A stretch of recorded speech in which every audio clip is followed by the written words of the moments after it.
Hello and welcome to a live deprogram with Keri Smith. I'm your host, Keri, and it is a beautiful day in Texas.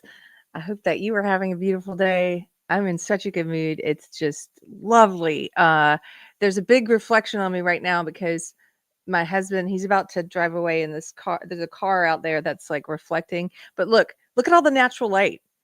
Look at it, how beautiful it is. I opened up these curtains. Actually, I did a deep cleaning of this whole room, took all the big, tall velvet curtains down, washed all of them, cleaned all the windows, and now their curtains are back up, but I have them open.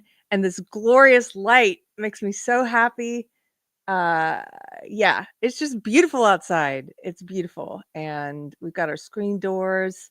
We've got our doors open with the screen door with the breeze coming through. And just like this is the life to have a screen door with nice beautiful. You can tell how much I was waiting for the spring. Like I love it. I love it so much. It was too cold for too long. Our pipes froze for that whole week. It was just, anyway, it's beautiful now. And yeah, spring cleaning. Hey, Texas Sheep Lady, good to see you. Good to see some familiar faces.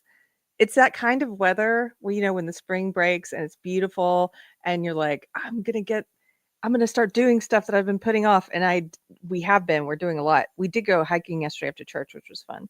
But, just straightening, cleaning, spring cleaning, all that stuff. It feels good to do it. No, Adam Worrell. Adam Worrell says, always winter, never Christmas in Canada. Just kidding. It's sunny and warm today. Oh, okay, good. Good. I was feeling bad for you for a second. I don't know how you live if you live in a place that has no spring, if it's just always cold. I don't know if I could do it. You have a greater resolve. You have a greater constitution than I do. I think because I need this. This is like recharging for me. So welcome. I'm just happy to be back. I had to miss Friday. Thank you for your prayers. By the way, we had a pretty important doctor's appointment. Everything's going to be fine. It's just, just thank you I don't want to share more than that right now, but thank you for praying. And I appreciate it. And so that was necessary to take the day off. And it's good to be back. Hey, Randy. What's up, Randy Wallen for $2 says, don't forget to like, comment, and subscribe. Thank you for reminding people. We are also simulcasting at Rumble if you prefer to watch it there. Okay. This is funny. RMS says, LOL, we have spring. It's just that we put shorts on when it's 40 out. You're like my husband. We went hiking yesterday and he was wearing hiking boots and shorts. But then up top, he was wearing a nice Western pearl snap shirt and a cowboy hat. And we were saying it's Texas up top, Colorado down bottom. I don't know what that is. Texas up top, Colorado on the bottom. Okay. Trump had an amazing speech on Tuesday. I know it hasn't been quite a week, but the way that the news cycle works in this modern age it seems like it's so old already, but I don't care. I love this speech. I've already watched it twice. So I was like, I'm just going to watch it again with you guys because it's so much fun. We can watch some highlights. And I thought maybe some of you haven't seen it yet. And, or maybe you've seen it and you want to watch it together because it'll be fun. But the speech is glorious. It's magnificent. And if you're joining us from the left, welcome. This is a show where we try and talk to people. I try and talk to people across the spectrum. I used to be in the woke left. I was in it for 20 years. There's a lot of people in the chat who you will meet who are very friendly, who used to be in the woke left. There's a lot of people who are longtime conservatives. There are libertarians. There are atheists, Christians, Muslims. There's all kinds of folks. So you are welcome here. What I would like to say is if you're one of those people, though, who just you don't understand, you're looking for answers. Maybe you have liberal friends who voted for Trump. You don't get it. Maybe you just met me out in the real world, like some people have, and then they think they like me, and then they find out I voted for Trump, and they're like, I don't know. Something's wrong with you. Okay, maybe you're one of those people and you're here. This is an attempt to just help you see things through our eyes. Okay. Those of us who've left the left, who voted for Trump, who are very pleased with our vote, very pleased with our president. I couldn't be more pleased. I think this is one of his best speeches. He was on fire. It was funny. It was jam packed with stuff. It made me think of the the parody song I did of the McDonald's menu song of all the things that he accomplished in the first 2 weeks, because it was just chock full of all the stuff we're doing. And he said at the beginning, America's back. And I was like, yes. I don't know if you watched this already like I did, but I was yelling with the TV. Laughing. So we're going to do this together. We're going to do this together. It's going to be great fun. I just want to show you one quick thing before we start. Okay. This is a tweet I put up that a lot of people seem to like this. And I just wanted to thank Brahma Bull and Lil Chad, because on our last Christian panel on Wednesday night, Brahma Bull made this comparison. And I said, that's such a great comparison. There's a lot of truth to this comparison. And he said, well, it's something Little Chad pointed out to me. So thank you to Brahma Bull and Little Chad for this realization. But here it is. Andrew Tate is the Jeffrey Marsh for woke right circles. I put right in quotes because I know some of you are going to be like, hey, they're pretending to be on the right, but we don't think they are. Okay, so I'm putting it in quotes. Andrew Tate is the Jeffrey Marsh for woke right circles. Thank you to Little Chad and Brahma Bull for this realization. Both want to groom your kids. Both brag about how they have a closer relationship with your kids than you do. Both are con artists who take advantage of young people. Tate is pretending to be a man. He's performing a fake masculinity. And Jeffrey Marsh is pretending to be a woman. He's performing a fake femininity. And there they are. And people really loved this comparison. I want to just show you, in case you missed the Christian panel on Wednesday, there's so many horrible videos of this douchebag, Andrew Tate. This is one where he's specifically bragging about grooming your kids and how he's bragging about how your sons like him more than you. Watch this. The young men of the world want a hero to look up to. And you can't be a hero if you're scared of your wife. You can't be a hero sharing the chores. You can't be a hero reading books in bed with a 6. You can't be a hero without a fight. You can't be a hero without lots. So he's saying if your wife is what he's doing, the number ranking thing. If your wife is a 6 on his scale and you're reading books in bed with her, that you're not, somehow that's not masculine, being a committed father. And by the way, remember, this is the guy who says that monogamy and traditional marriage makes you gay, and that you should have kids with as many women as possible and create as many single mother homes as possible, which is just terrible advice for young men, actually, to be raised in a home with single moms. I mean, I'm not saying it can't work out. It can. There are some moms who kick ass and do all of the work of both parents themselves. It's just not ideal. It's not optimum. Some money without being big and strong. You can't be a hero without winning against insurmountable odds, against the mainstream media, against the Matrix, against jail, in the ring. The young boys of the world want a hero. If your life was heroic. Young boys of the world want a hero, he says. Now, when we played this in the Christian panel on Wednesday night, Michael Smith was there. He's Michelle Smith's brother from Force of Light Entertainment. And he was talking about how he first learned who Tate was because a lot of young men, a lot of boys are listening to him and talking about him being top G and stuff. He has some top G academy or some crap for young boys. He's a freaking groomer. He's just like Jeffrey Marsh, who's always like, listen, kids, let me talk to you without your parents in the room. Here you go. He's like, young boys need a hero. They would be interested in you.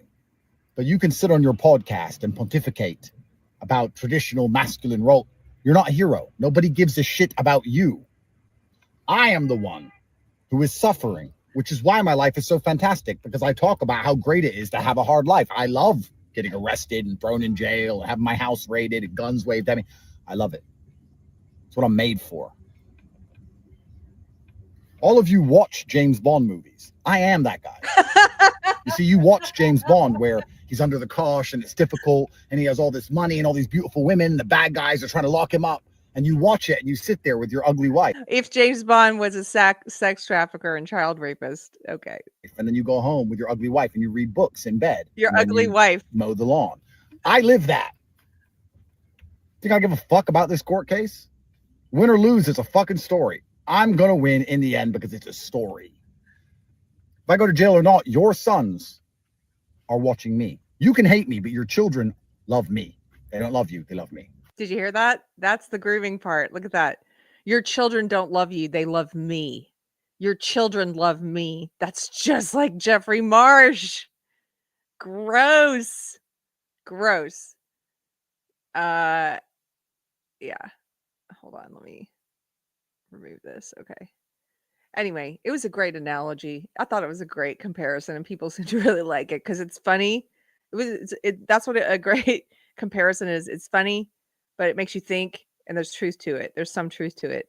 Little Chad says, "Hey, Keri, thanks for blowing up my X notifications the last few days." Ha. Oh yeah, it went kind of a little bit viral, huh? It's sort of funny. Okay. This is good news. Look at this. Yarn motivated, says my Gen Z son thinks Andrew Tate's a douche. Well, you raised him right. He is a douche. I think it's mostly fatherless young people who can't see through it. Eventually, it's people who are looking for a role model, and unfortunately, they're unfortunate enough to have found this guy, this loser. Yes, narcissistic. He's a total narcissist. Okay. So, one last thing about Tate, the disgusting Tate, before we move on.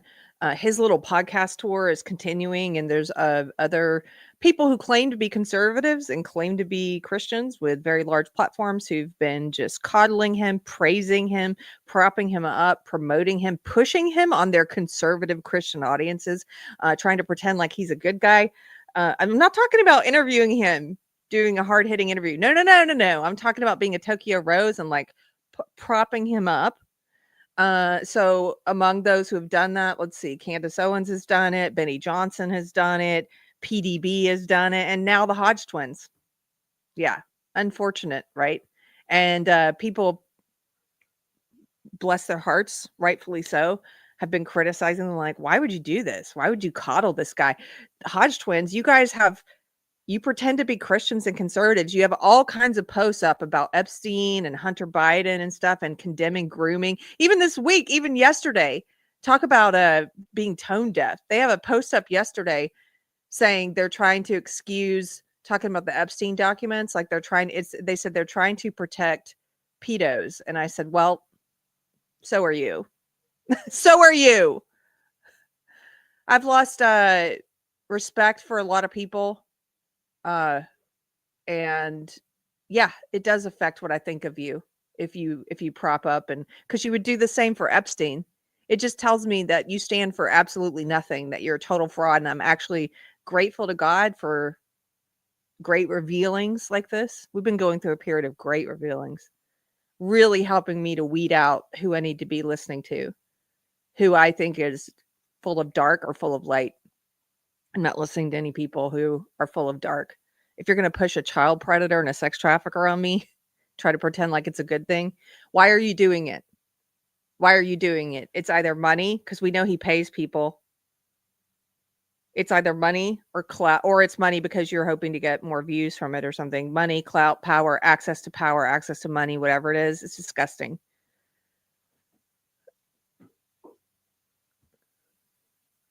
I would, deranged lunatic, I wish he would come on your show, who would be grilled like a sandwich.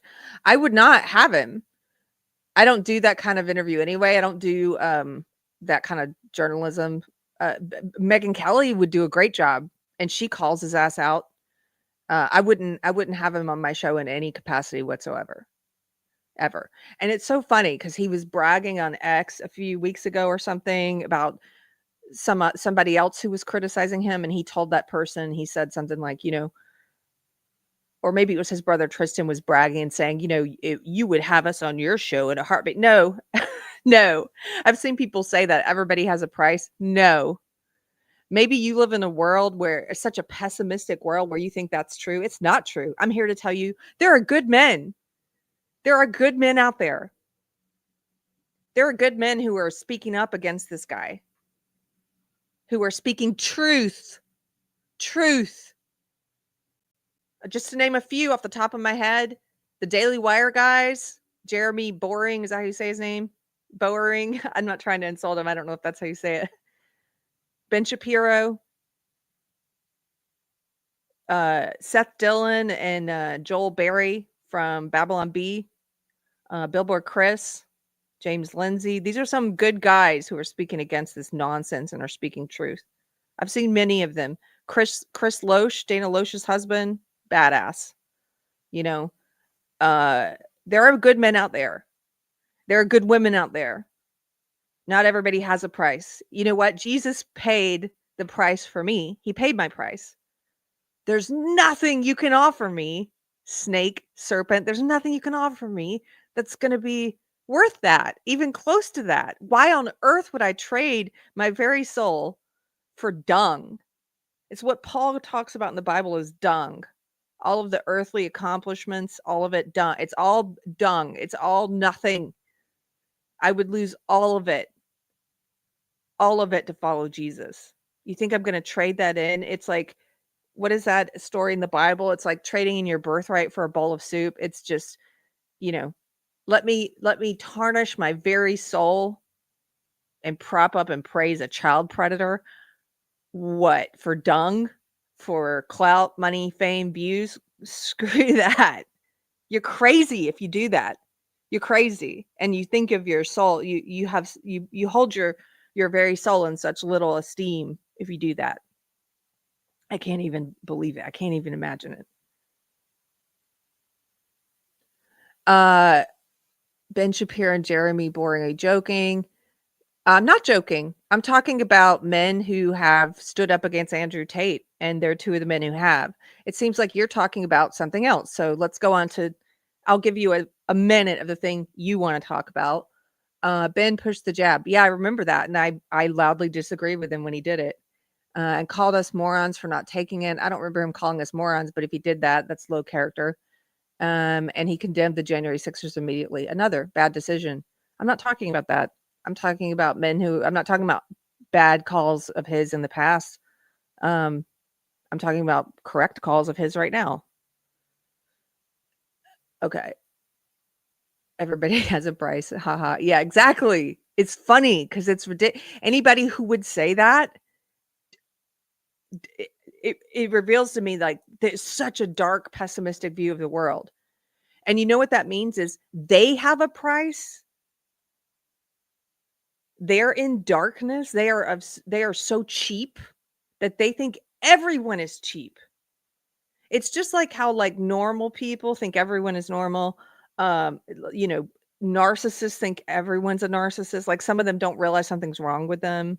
It's like that. And I found that really dark people, they think everyone is dark. Everyone who's like cheap and willing to sell out for whatever, they think everyone else is like that too. That's the world they inhabit.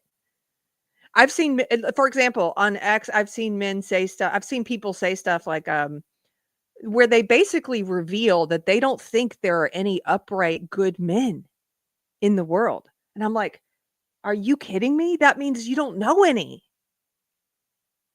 If Andrew Tate is the best you've got, that's so sad. You don't know any? Go find some. I know plenty.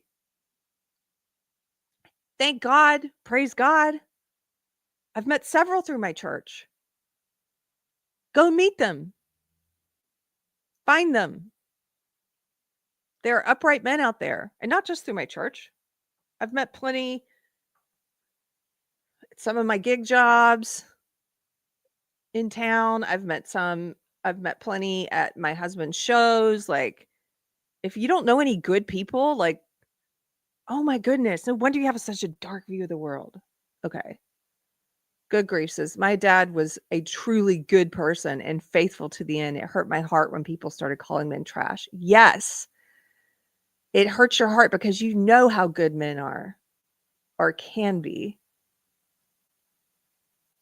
ADL, I'm starting to think real heroes don't exist. No, you're wrong. They do. He says, or if they do, they aren't out bragging about their heroism. Ding, ding, ding. That's it.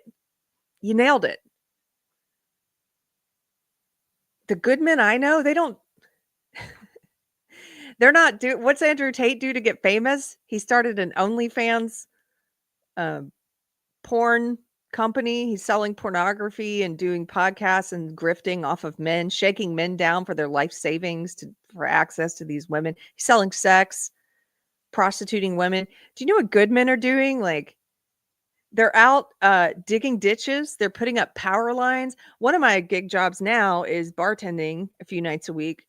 The men that come to my bar have real jobs. They do real things. They're actually masculine.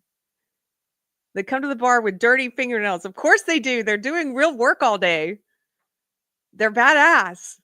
They're out putting up power lines. They're doing construction work. They're working on the highway. They stop in oftentimes with their wife, sometimes with their kids. That's amazing. They have a whole family come in together, and they love each other. You can see that. These men are not these men, you nailed it, ADL. The heroes. You know, my pastor is a good, upstanding man. He's humble. I have to drag him on podcasts the couple of times he's been on them. He doesn't want the attention. That's the problem with like trying to find good men on the internet. Is it's very rare that you're going to have one who's like, okay, I'm going to subject myself to this. I'm going to be out there. You know, it's mostly you've got the false shepherds and people doing it. It's rare, but there are good men out there. It's just you have to find them. I think Jordan Peterson is a good man. I'm trying to think of an example. I think Jordan Peterson's a great man, and I think God is working on him. And he's someone that comes to mind immediately, who's in the public eye, who I think is an upright man.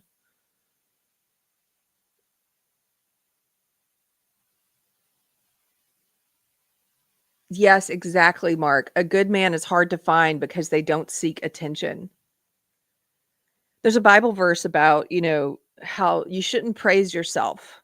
Let other people praise you. Other people praise good men. They don't praise themselves.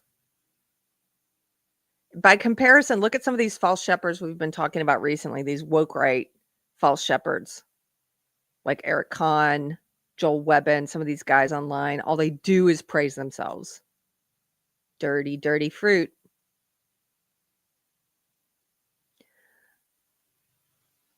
T-Rex says, I'm off today and I was just putting a door knocker on my front door and drilling the holes and putting the screws. Yes! See what I mean? Getting stuff done. Spring cleaning. I love it. I love it. Okay. We're finally going to watch this. I had to do a little bit of a rant about Tate just because that happened and it's still happening. There's still people platforming these guys with praise and pushing them on people and saying they're fanboying and fangirling about it. It's disgusting. Yes, Power Keg Greg. Matthew 13:52. A good man out of the good treasure of the heart brings forth good things. Randy Wallen. I spent the morning at the gun range. What a beautiful day, Randy. I'm glad you got out to go shooting. Okay. Fuentes is a Fed, says John Thomas. I am more and more convinced of that. Not only was he that suffered no repercussions for January 6th when he's on video with a bullhorn telling people to go inside, but I'm more and more convinced that guy is being protected by people on social media platforms and other places. And I don't know if he's a Fed, but I'm more and more convinced that he works with them, that he's some kind of informant, that he turned. Who knows? Okay, let's get this going. We're gonna watch this. We're gonna have fun. If you've already seen it, look, I've already watched it twice. We're just gonna have some fun together. Here we go. Mr. Speaker, the President of the United States. I love this, how this is the speech that Trump did on March 4th to the Joint House of Congress.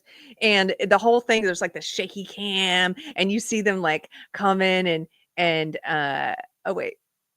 There we go. You can see them like come in and announce each person as they're coming in. So like the Supreme Court justices come in and they announce, somebody comes and announces them like dun dun dun dun. You know, it's like it's so much pomp and circumstance. I love it.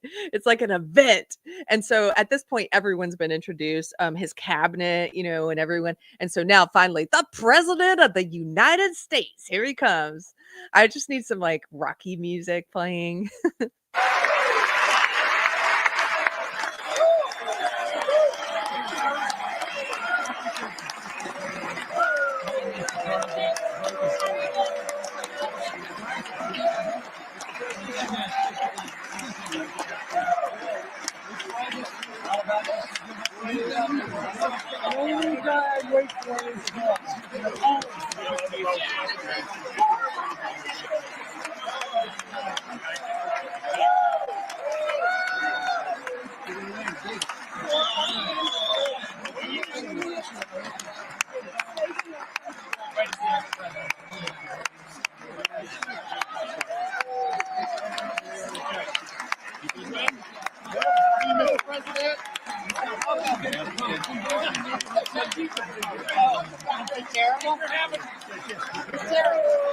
Do you see the Democrats? The Democrats are freaking hilarious. First of all, look at them. They don't shake his hand, of course. And they've got little signs like that says like, this is not normal. And they've got signs that are pre-printed that say things like, you know, lies. And it's just so silly. And a bunch of them wore pink for women's rights, which is crazy because they just voted against protecting women's sports.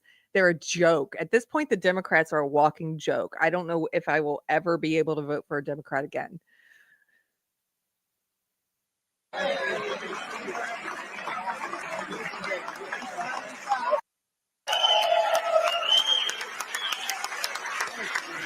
Look how pretty Melania is. She's gorgeous. And look how tall JD Vance is. This is cool too, because you know, we currently it's like Republicans control the House and the Senate. And so you've got like a united front up there, the president, and behind him you've got Mike Johnson, JD Vance. It's a pretty united a mandate, as he says. He's a mandate to lead.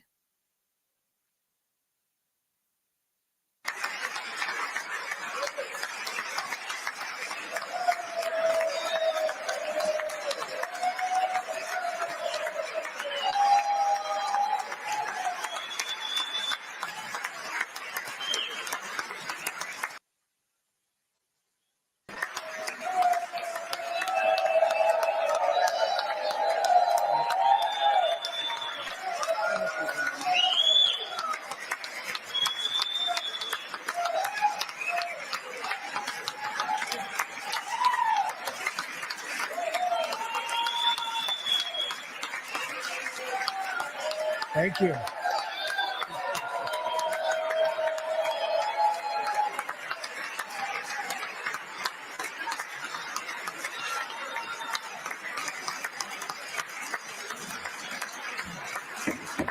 That's so funny when you look in the audience and you see Ben Shapiro, Matt Walsh, and who is that? Riley Gaines, I think, beside them.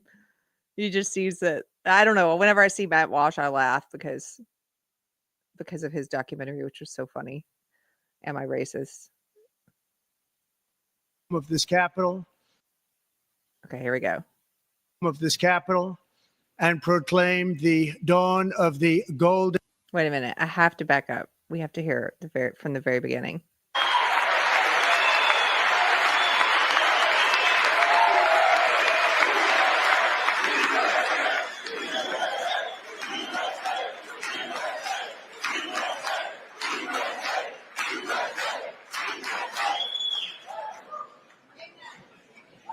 Six weeks ago, I stood beneath the dome of this capital and proclaimed the dawn of the golden age of America.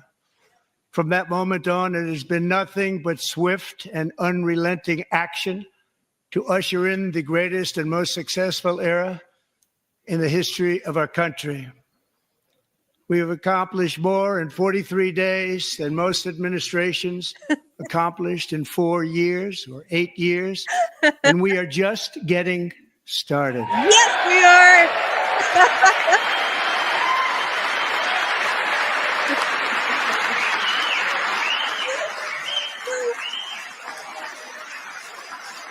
Mr. Elon up in the stands. Look at this. Good Grief says, when I was woke, I cringed at USA chants. Now I love it. Same. Also, when I was woke, I wouldn't celebrate national holidays. I bet you were the same. And now I love it. I can't wait I love getting, whatever the holiday, but I never used to celebrate 4th of July or anything. Now I'm like all decked out. It's so much fun. All those years of celebrating that I missed out on because I was in this miserable cult, and now it's fun. It's like, what? Of course, USA. That's our country. Of course. Just a couple of things. Let's see. Eric Heffelfinger for $10. Thank you, Eric. Thanks for being here. Says Senate GOP voted to allow debanking for misinformation. It was sponsored by the banks. Oh, you're right about that. We have to talk about that at some point. Randy Wallen for $10. Thank you, Randy. Says the USA is back, but it's mostly executive orders, no legislation, a terrible trust us kind of budget coming, and courts are problematic. Trump 2.0 is great, but things can change quickly with midterms. Citizens must keep up the pressure. I absolutely agree. This is part of the reason I keep harping on the what's being called the woke right stuff too, is because a lot of people are predicting stuff like this Tate crap and this anti-Jewish crap that's like cropping up is going to be used by the woke to try and split the coalition that voted for Trump. It's going to be, I'm telling you right now, if we don't stomp this crap out, like we're going to lose our mandate. We're going to lose our coalition.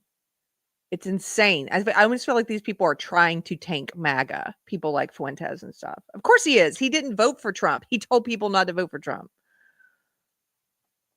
Okay, let's continue with this greatness.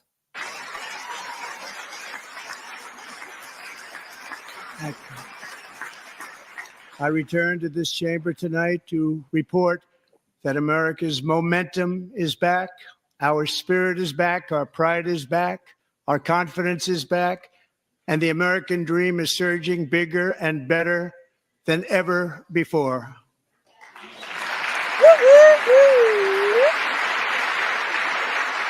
The American dream is unstoppable, and our country is on the verge of a comeback, the likes of which the world has never witnessed and perhaps will never witness again. There's never been anything like it. The presidential election of November 5th was a mandate like has not been seen in many decades. Yes. We won all 7 swing states, giving us an electoral college victory Yes, of 312 votes.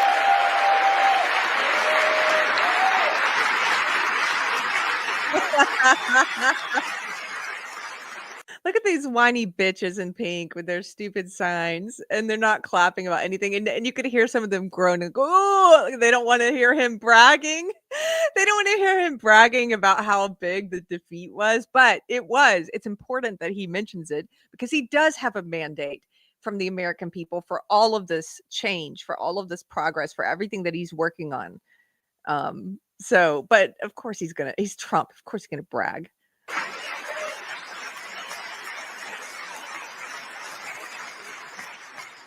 We won the popular vote by big numbers and won counties in our country. They're so mad. Look at this whiny guy from Texas. Look at him with his cane. He's like, I'm going to make this about me. I'm going to make this about me.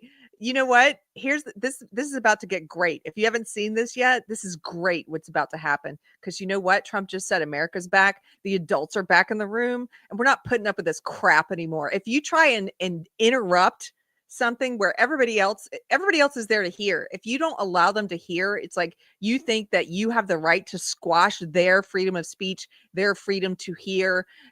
We're done with that crap. Like, you don't get to interrupt. Your rights don't supersede the rights of everyone else in this room.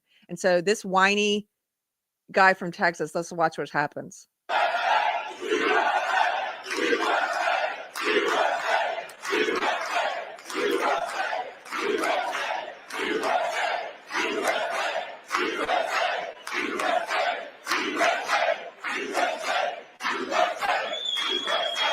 And won counties in our country, 2,700 to 525, on a map that reads almost completely red for Republican.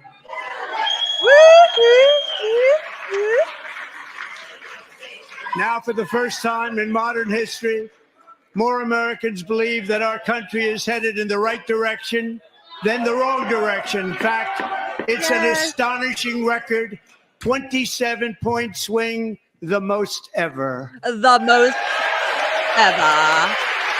I love the way Trump talks. It's so grown on me. And those of you who left the woke left, like, good grief, if you left like me, I wonder if you've gone through the same stages as I went through, and maybe you're at some of the beginning stages, but I went from completely hating him to starting to appreciate and have a sense of humor about something and realize what an entertainer he is. I had someone tell me in real life a couple weeks ago, she said, now this woman, these are two excellent people I know in Texas. I would say the husband's probably a little more based. The wife is sort of in the middle, like a centrist, and has some issues with some of Trump's personality, things like that. And I get that. That he can rub people the wrong way. But one of the things she said is he's so over the top, like a clown almost. And I said, yes. And that's kind of why I love him, because what he does is he's such like a wrestling figure, like an entertainer, and such a clown, that he helps you to see that all the rest of them are clowns too, that this is all theater, that this is all a circus, that so much of this is fake and grandstanding and virtue signaling nonsense while they waste our money and get us into endless wars and continue to expand the government and to tax us and to groom children. And, it's all a big circus, these liars. And so what he does is he just makes that obvious. That's why I kind of love that about him. Like, this is all, he's basically like, I'm not going to pretend this is something it's not, And so, like, when you hear Trump speak, you almost want to have a big foam finger, like you're at a football game or something. Like, yes, like, let's get it on. Like, that's what this is. That's what it is. Okay.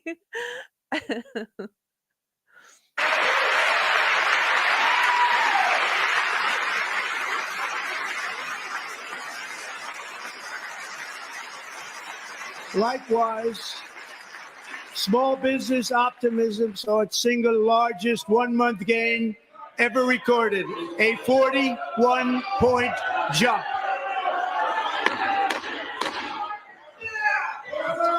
Members are directed to uphold and maintain decorum in the House and to cease any further disruptions. That's your warning.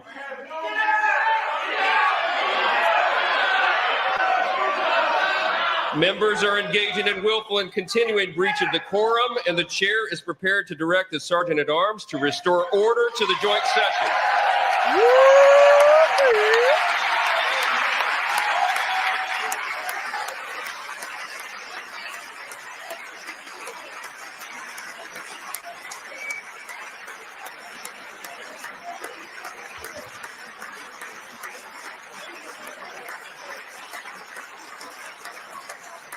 Mr. Green, take your seat.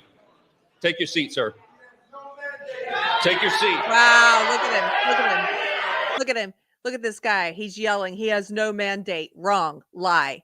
Liar. He does have a mandate. He won the popular vote, the electoral vote. He won every swing state. He won by he has such a mandate. His approval ratings through the roof of where, or at least where higher than it's been with any other president recently, of where the direction we think the country's going. People are happy with what Trump's doing, and you are there trying to crash this party and make it about you.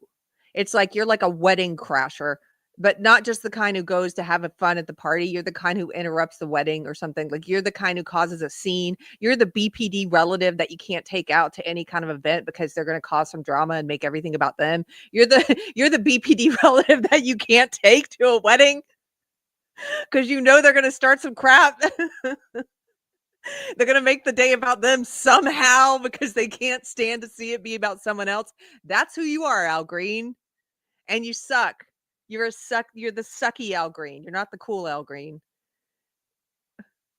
Finding that members continue to engage in willful and concerted disruption of proper decorum, the chair now directs the sergeant at arms to restore order. Yes. Remove this gentleman from the chamber. Remove him.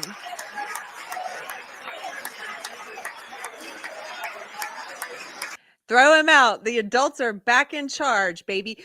I'm so sick of this shit that's been happening because of woke for the past like 10 years, where people think, these college kids and stuff think they can interrupt speakers, that they can prevent you from hearing what you came to hear, that they can prevent the speaker from speaking, that they think they can rob others of freedom of speech. Your freedom of speech does not extend to squashing the freedom of speech of others, okay? You don't have a right to do this. I'm so sick of this. I spoke at the Women Leaving the Left event in Austin, Texas, a couple years ago with Mary Lou Singleton, Megan Murphy, Isabella Malbin, Michelle Evans from Texas.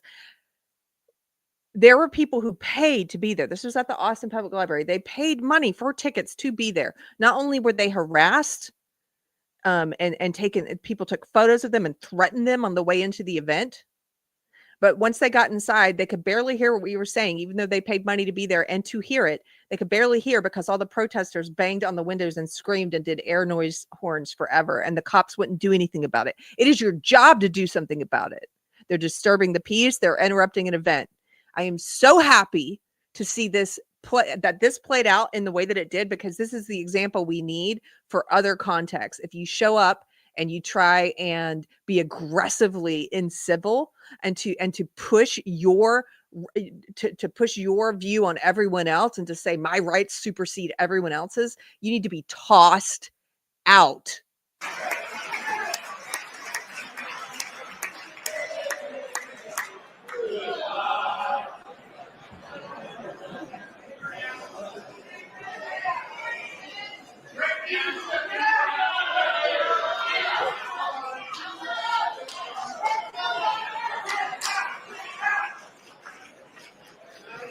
Members are directed to uphold and maintain decorum in the House. Mr. President, you continue. Thank you. Over the past 6 weeks, I have signed nearly 100 executive orders and taken more than 400 executive actions, a record, to restore common sense, safety, optimism, and wealth all across our wonderful land. The people elected me to do the job, and I'm doing it.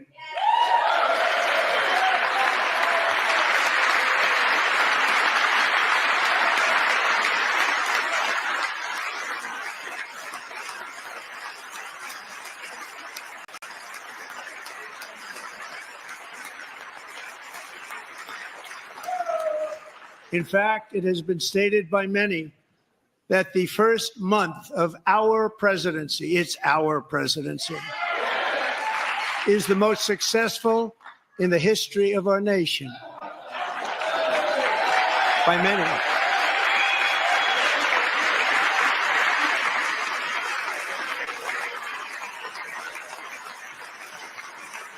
Look at how mad they are. Look at how mad they are. They all have signs that are pre-printed that say like false, save Medicaid. And then others say Musk steals. Whatever Musk is stealing, it can't come even close to what the federal government, which has become a behemoth, is stealing from us. Okay. The kinds of stuff he's uncovering, the millions and millions of dollars of waste and things that we're paying for that we didn't even know we were paying for. I'm glad he's uncovering all that. I don't want to be paying for all that crap. Do you know when they first, if you're new here, we've talked about this before, but I think it was 1914, whenever it was that the federal government first said, hey, we're going to start taking income tax. Do you know what they promised us? Do you know what these politicians promised us back then? They said, don't worry, we'll never take more than 1%. Liars. Liars. And they've got to come up with new reasons to justify taking more and more until they're grabbing 30%. Do you know what I mean? Like, we got to pay for this. We got to pay for this. We got to pay to turn mice transgender. That's true. That's something we've been spending millions and millions of dollars on. Why? I don't want my money to go to turning mice transgender. Okay. Like, why? Why is this happening?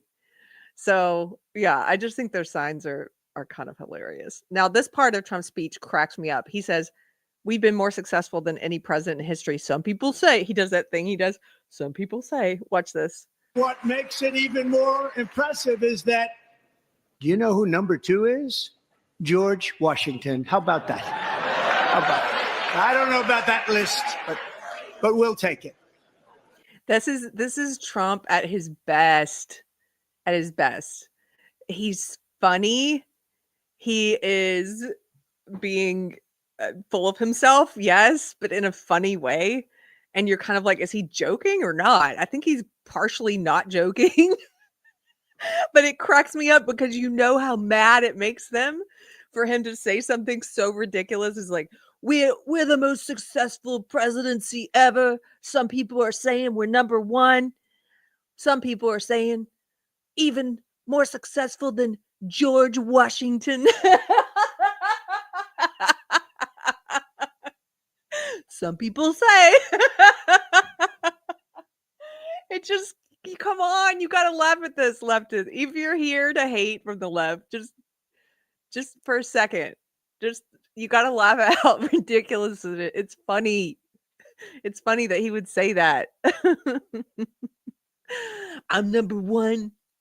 George Washington's number 2. It's so silly. Okay. What's going on with this? Let's add this back to stage. There we go.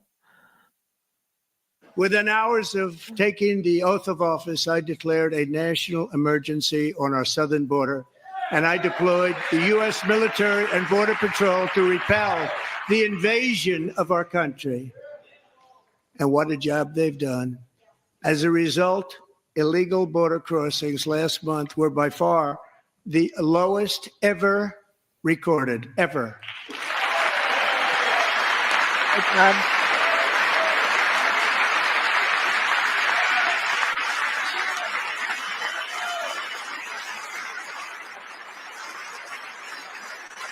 They heard my words and they chose not to come. Much easier that way.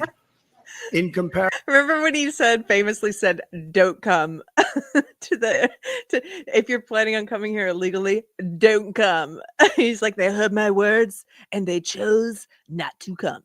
Under Joe Biden, the worst president in American history, there were hundreds of thousands of illegal crossings a month. Yes. And virtually all of them, including murderers, drug dealers, gang members, and people from mental institutions and insane asylums, were released into our country. Who would want to do that? This is my... He's not wrong, leftists. He's not wrong. Who would want to do that? You realize a lot of us, especially those of us who used to be on quote unquote your side on the left, who left after 20 something years in that cult. It is insane the things that they get you to be okay with. How is it that you're okay with people just unvetted access, just coming across the border, many of them with histories, violent criminals with histories of rape, murder, theft, just unvetted. And we've been doing catch and release. I don't know if you watched Tom Homan and Dr. Phil going around with ICE and arresting some of these career criminals who we knew were here illegally, but couldn't do anything about it. Hands were tied under Biden. And now it's like, no, we're rounding you up if you have a history of violent crime, and we know you're here illegally, and we've released you back to be out amongst the people. Why would you do that? You know, it wouldn't have been that hard. If you're on the left, it wouldn't have been that hard for Democrats to become sane on a couple of things, and they didn't. They're insane. This is why people have left and are leaving in droves. My fifth such speech to Congress. And once again, I look at the Democrats in front of me, and I realize there is absolutely nothing I can say to make them happy or to make them stand or smile or applaud. Nothing I can do. I could find a cure to the most devastating disease, a disease that would wipe out entire nations, or announce the answers to the greatest economy in history, or the stoppage of crime to the lowest levels ever recorded. And these people sitting right here, yes, will not clap, will not stand, and certainly... Look at them. Look at these people, these soulless creatures. There's going to be, if you haven't seen this yet, there's going to be several parts in this speech where I was thinking the first time I saw it, oh, surely they're clapping now. Like, there's a little boy who's so freaking adorable later who has cancer, who I can't even think about it because I'll start crying again. I've cried both times I've watched it. Just freaking adorable, okay? Now, at the very least, I was like, the first time I saw it, I was like, oh, at least they're probably clapping now. And it cut to them, and they were not. They were not clapping for this little boy. I mean, these people, they can't. Do you understand? They can't, because they are part of a cult. And they're like, we don't want our woke cult member constituents to come after us for any reason. We can't be seen being human at all. He's totally right. There's nothing he could do. There's nothing he could do that these people would ever give an inch or say, okay, that was a good decision. Nothing. Will not cheer for these astronomical achievements. They won't do it, no matter what. Five times I've been up here. It's very sad, and it just shouldn't be this way.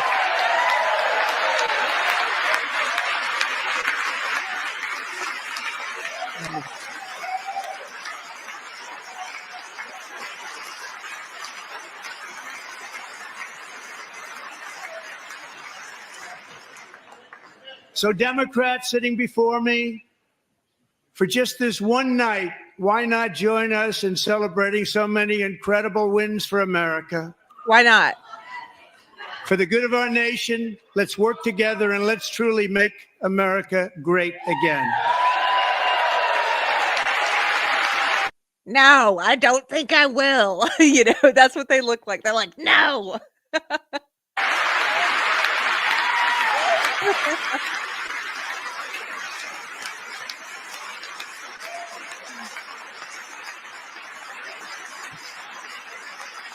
Texas Sheep Lady called it. She says they're tribal first and Americans last, if at all.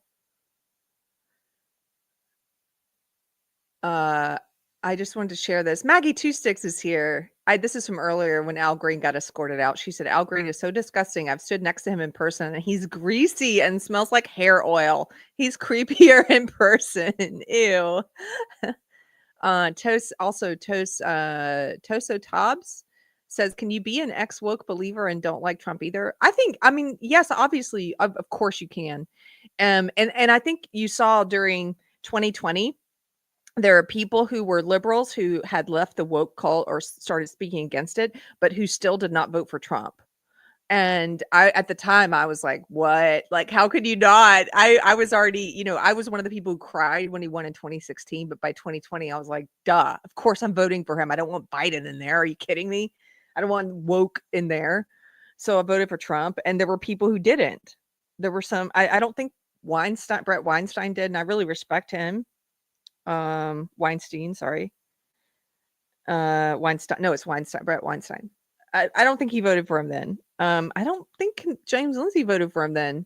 I don't think Colin Wright voted for him then. There were a lot of these classical liberals who had left the left, but who were left the woke left, but who did not vote for him in 2020, but who finally came around in 2024 and voted for him. So I think people, sometimes it just takes you a bit longer to realize, like, there's so many things when you're in that cult there's so many psychological things that are set up to prevent you from ever opening your mind to certain possibilities, right? Like I think for a lot of people, your identity is tied up in your political ideology or the way you view yourself. For a lot of people, their identity is tied up in that. And so it's not just like changing a position saying, oh, I'm going to vote for the option I think is best. It's like there's something psychologically, and then it's like, I cannot vote for Trump, oh my goodness, what would that make me? And it's harder for some people to get over that, or it takes them longer. And that's not to say that everybody will eventually take that trajectory, to answer your question. Some won't. Some will leave the woke left and say, I know people who left the woke left and they became libertarians, and they voted for the libertarian candidate, or they did, or they didn't vote. Some who are like, I don't believe in voting anymore, or all kinds of things. So not everybody has the same trajectory. No.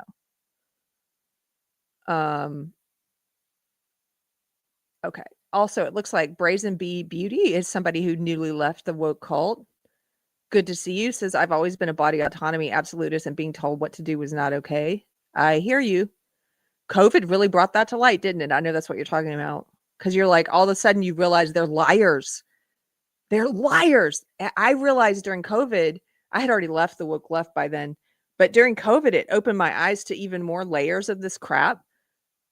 BDB, because I noticed, I was like, wait a minute, they don't even believe what they say when they defend abortion rights. They don't believe in bodily autonomy.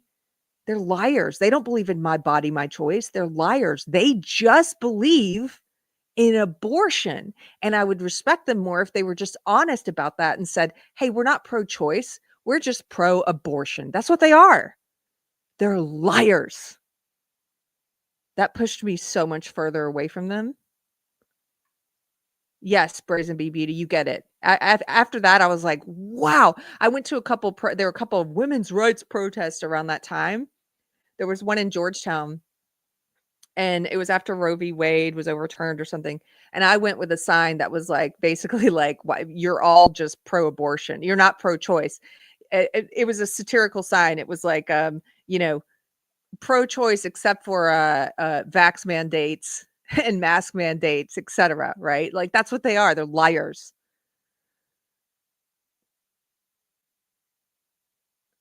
Randy Wallen for $5. Thank you, Randy. Says, in a two-party system, if you don't vote for one, you are voting for the other. Lots refused to vote for Trump, and all they did was give us Biden.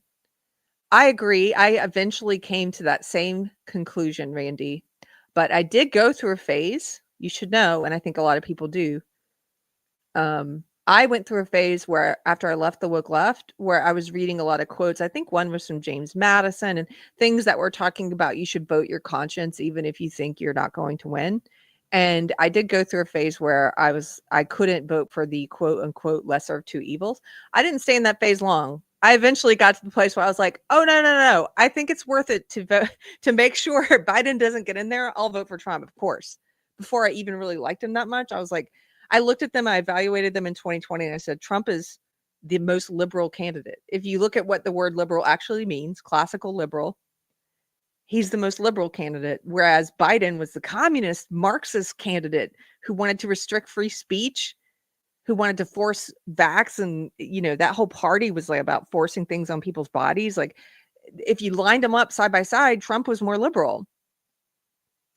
The communist party, that's like the Democratic Party today. I mean, they want to take away our right to bear arms, which a lot of fascist dictatorships have done. Like, they're not liberal.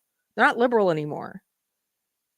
They want to restrict free speech. I mean, all these things. That's why I voted for Trump.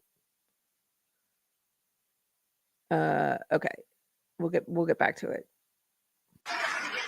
Every day my administration is fighting to deliver the change America needs to bring a future that America deserves, and we're doing it. This is a time for big dreams and bold action.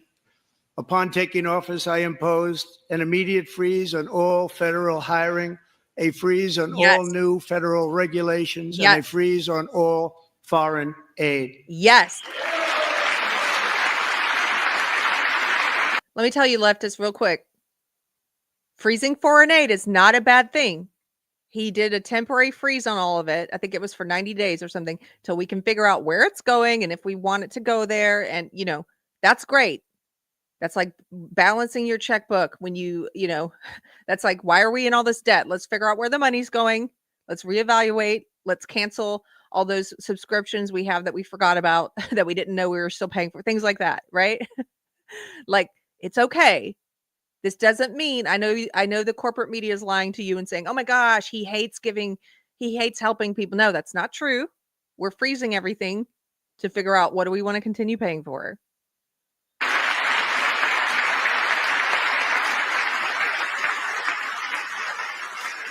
I terminated the ridiculous Green New Scam. I withdrew from the unfair Paris Climate Accord, which was costing us trillions of dollars that other countries were not paying.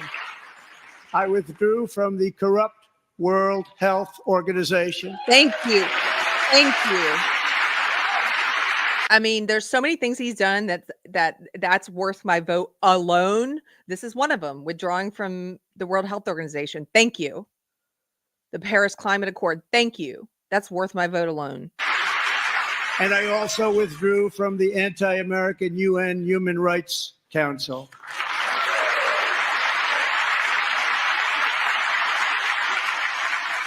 We ended all of Biden's environmental restrictions that were making our country far less safe and totally unaffordable. And importantly, we ended the last administration's insane electric vehicle mandate, saving our auto workers and companies from economic destruction. Couple things. I care deeply about the environment. I don't much care about climate because I don't know much about climate. And I know I for sure don't trust the establishment and what they're telling me. And I haven't had time to look into it myself and come to an opinion yet. So it's kind of out there for me, sort of like, I know they're using it to try and justify shoring up more power for federal governments and taking rights away from citizens. I know that's what they're using it for. So that makes me inherently skeptical of it, which is what they did with COVID. They used it to shore up more power, centralized power for big governments and to take rights away from people, from individuals. They did that with COVID. They're doing it with climate. So let's set that aside. But the environment, like pollution, stuff like this, I care deeply about this. And I don't know all these different regulations that he suspended. I haven't had time to look through all of them. I'm sure there's a few that I will disagree with, that I will say, no, I wish we could keep that one, right?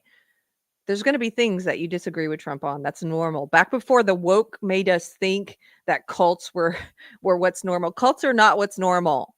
In a normal world, you're going to disagree with some things and agree with others. And so I'm sure there are some things in there I probably disagree with. I will say the electric vehicle mandate, though. Thank goodness he got rid of that. I will never drive an electric vehicle. And everybody's all about Elon and Tesla and stuff right now, but I will not. I will not be dependent on electricity for my vehicle. I will put vegetable oil in it before I drive an electric vehicle. That's just me. It's my prerogative, okay?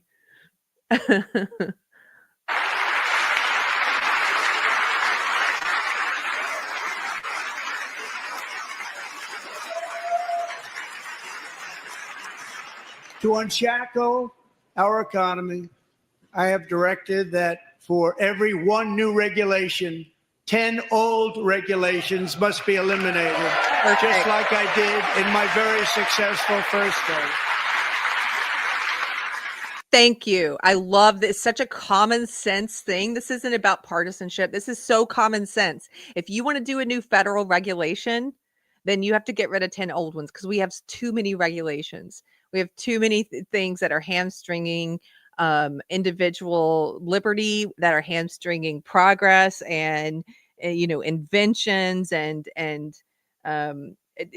creativity, and an industry and all of this and choice. We need to get rid of a lot of these regulations. So I love that. It's like if you want to do one new one, you have to get rid of 10 old ones. Awesome. Here's a good example. The federal government has its sticky fingers in everything to such a degree that, if you and I want to have an agreement where I give you money and you cut my hair, the government thinks they need to be involved in that transaction. You don't. It's none of your business, federal government. Like, that's just one example of, you guys can think of tons of others. Like, get your sticky fingers out. You have nothing to do with this.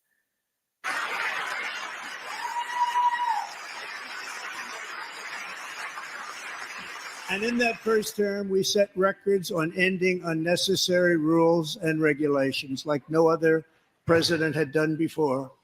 We ordered all federal workers to return to the office. They will either show up for work in person or be removed from their job.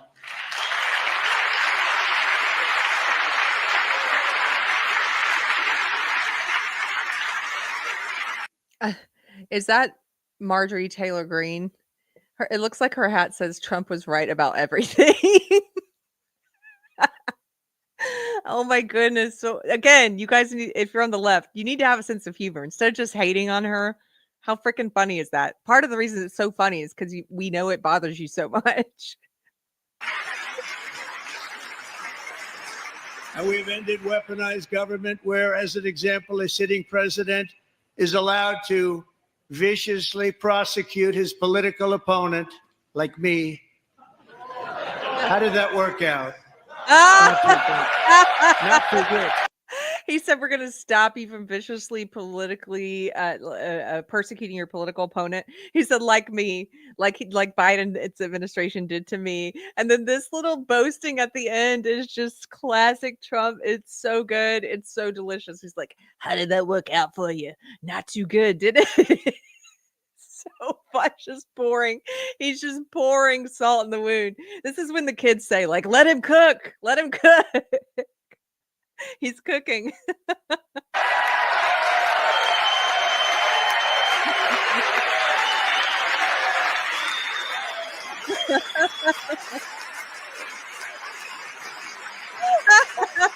And I've stopped all government censorship and brought back free speech in America. It's back.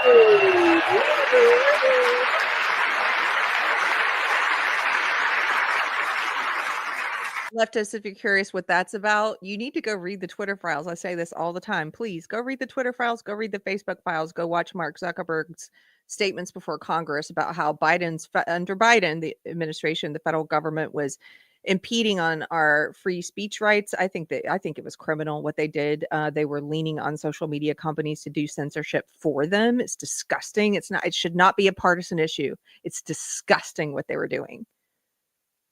That's what he's talking about. And by the way, and liberals would not support that kind of a thing. They would not support the federal government coercing and pressuring corporations to do the censoring for them.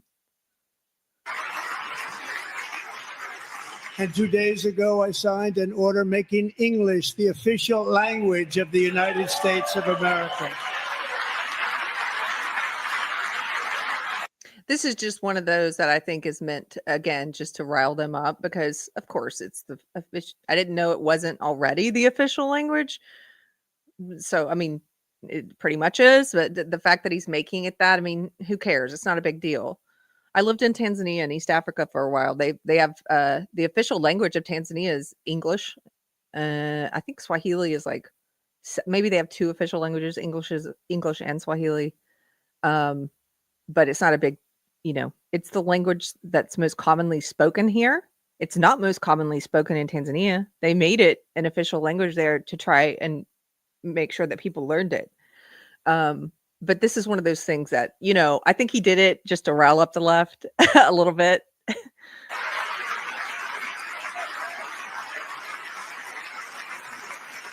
I renamed the Gulf of Mexico the Gulf of America.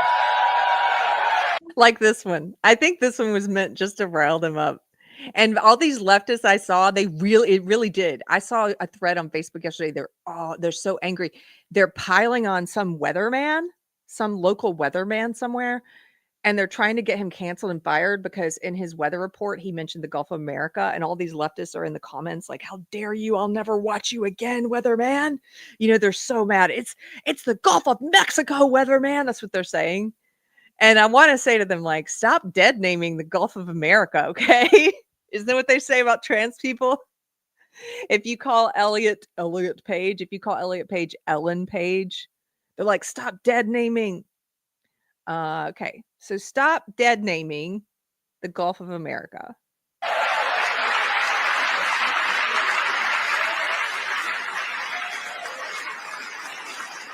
And likewise, I renamed for a great president, William McKinley, Mount McKinley again. Beautiful Alaska. We love Alaska. We've ended the tyranny of so-called diversity, equity, and inclusion policies all across the entire federal government and indeed the private sector and our military. This alone, another one of the things that this alone would have voted for him for just for this. Get rid of racist and sexist discrimination enshrined in our law. Get rid of it. You don't have any carve outs for that. Like, oh, you can't be racist and sexist except in these situations. And the programming, get rid of that. You know, this alone would have voted for him for just for this. And our country will be woke no longer. Yes.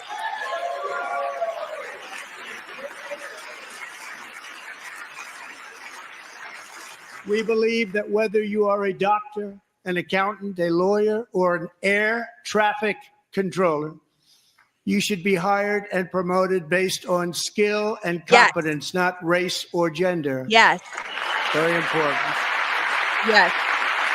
And if you disagree with that, if you're in the leftist cult and you disagree with that, this is another example of how they have twisted you up and brainwashed you to such a degree that they've got you agreeing with crazy racist and sexist stuff. Think back 15 years ago, would you have said, oh, I think we should consider race and sex when you hire? No, you wouldn't.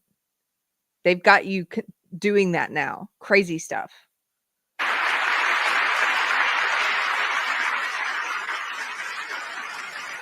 You should be hired based on merit.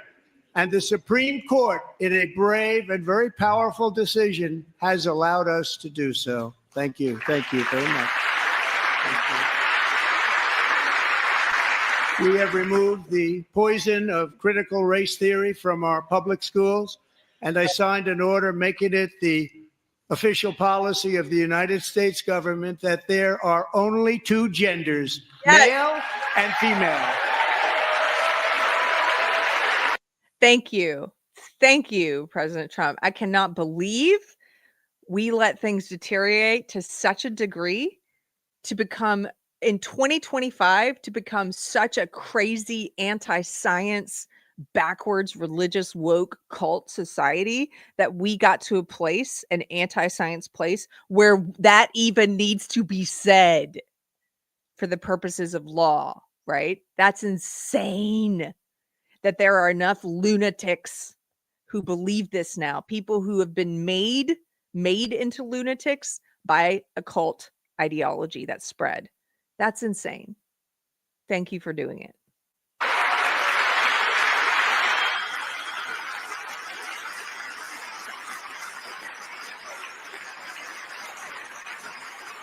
So somebody said, why are the generals not clapping?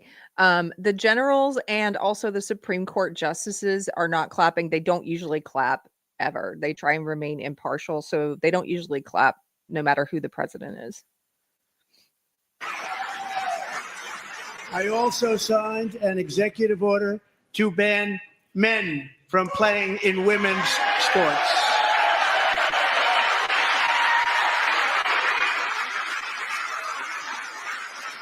Thank you. Thank you. And all those Democrats wearing pink for women, they're not clapping for this. They voted against this. They're not for women. They're not for women. They're liars. Like with so many other things, they've become a party of liars, habitual liars. 3 years ago, Peyton McNabb was an all-star high school athlete, one of the best, preparing for a future in college sports. But when her girls' volleyball match was invaded by a male, he smashed the ball so hard in Peyton's face, causing traumatic brain injury, partially paralyzing her right side, and ending her athletic career. It was a shot like she's never seen before. She's never seen anything like it. Peyton is here tonight in the gallery, and Peyton, from now on, schools will kick the men off the girls' team, or they will lose all federal funding.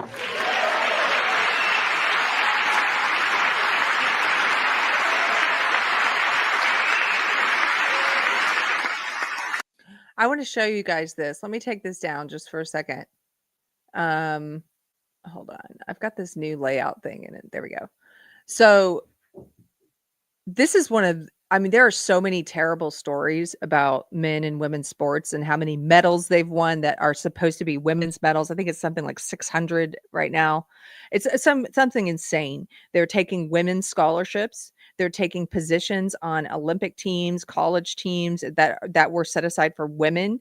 They are invading women's sports. This is if you don't believe that we can determine what a man is or what a woman is, well, then it follows that we shouldn't segregate sports at all. Now, if you're one of these rare people who are intellectually consistent and you tell me, yeah, I think we should get rid of sex segregated sports entirely, just have sports, right? Don't have the WNBA and the NBA, just have the NBA and let women and men compete to get spots on it, knowing that women probably there'll never be any woman on that team ever. If at least if you say that, you're consistent. But most of the left are liars again. And so they will simultaneously say that we should continue to segregate sports by gender, by sex, by male and female. And then they'll also say, but we can't determine what male or female is. So how are you supposed to segregate by something that you can't determine? Again, you guys are in a crazy mystical cult in the year 2025. They have really warped your brain. It's hard for you to do actual critical thinking and reason. That's what happens when you stay in a cult for a long time. You say insane things like this. There have been so many bad things that have happened because we've let men invade women's sports. And one is this case that he's talking about, Peyton McNabb, who was paralyzed. 19-year-old Peyton McNabb, severely brain injured by a man during a volleyball game, left with a traumatic brain injury. Sorry, she's not the one who was paralyzed. She has a brain injury. I want to just show you this leftist co-host and reporter, Emma Vigeland. I don't know if that's how you say it. She's the co-host of the Majority Report radio station. She's also a host on some other leftist show, New York Sports Fan, etc. Free Palestine, her bio says, of course. She's got 250,000 followers on X. And here's what she said about this. I just want to show you, because I saw this week and I could not believe it, but I also could, because these people are such monsters. They're such monsters. Here we go. No. There we go. Can you see this? So this is from an article or not an article, but a post where they're showing you what happened. There's video footage of when this man pretending to be a woman on a high school volleyball team spiked this ball and left this 19-year-old with traumatic brain injury. And you can see down here on the right in green, there's a circle. That's the guy. That's the guy right there. See that? Down on the right bottom, that's the man. And you can see him spike the ball and you can see it bounce off of Peyton's head. Here it goes. Boom. You see her fall down? That's him. She's on the left. Boom. Left her with traumatic brain injury. And so the post is talking about that 19-year-old Peyton McNabb was severely injured by a man during a volleyball game, left with a traumatic brain injury after he spiked the ball against her head. President Trump was proud to sign an executive order to keep men out of women's sports. Now, look at this leftist Here she is, Emma Vigeland. She's the co-host of Majority Report. This is what woke people listen to now. Again, they think of themselves as, I remember I was in this cult. I know what they think. They think they are good people. They think of themselves as tolerant and kind and loving and all these things. They are not. The longer they stay in that cult, the more it turns them into this miserable, hateful, spiteful, evil monster. And here's the mask slipping on this woman for just a second. I always appreciate when they show you who they really are, when they quit pretending for a second and they let the mask fall away. This is who she really is. She shared that video of Pate McNabb getting injured, traumatic brain injury for life. And she says, ha, ha, ha, ha, ha, ha, ha, ha, ha, ha, ha, ha, ha. She thinks it's funny. This is demonic, you know. This is demonic. There's no other, I don't think there's a more fitting word for it. No goodwill, no feeling, no empathy for nothing. You've been rotted from the inside out. Maybe Emma wasn't always that way, but the longer you stay in it, the more corrupted you become. And that's who you are now. This husk of a person who laughs at that. It's disgusting. It's just disgusting.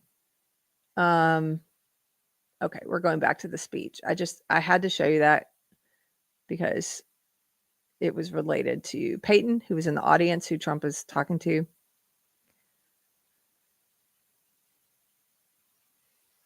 Look at all these different layouts, guys.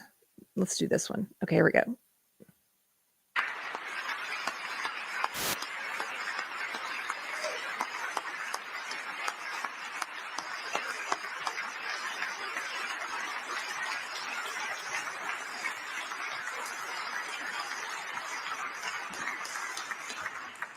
And if you really want to see numbers, just take a look at what happened in the women's boxing, weightlifting, track and field, swimming, or cycling, where a male recently finished a long-distance race 5 hours and 14 minutes ahead of a woman for a new record by 5 hours. Broke the record by 5 hours. It's demeaning for women, and it's very bad for our country. We're not going to put up with it any longer.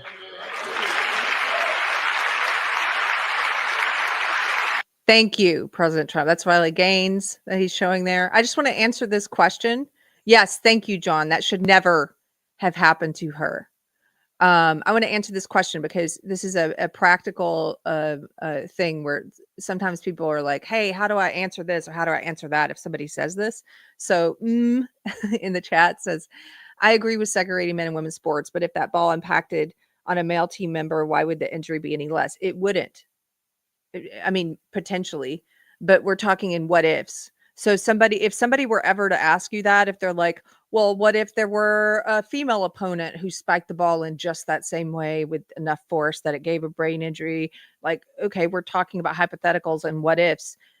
It doesn't change the fact that I always take it back to the facts of why it is that we even segregate men and women is because men on average have larger skeletons. They have higher bone density. They have more muscle mass.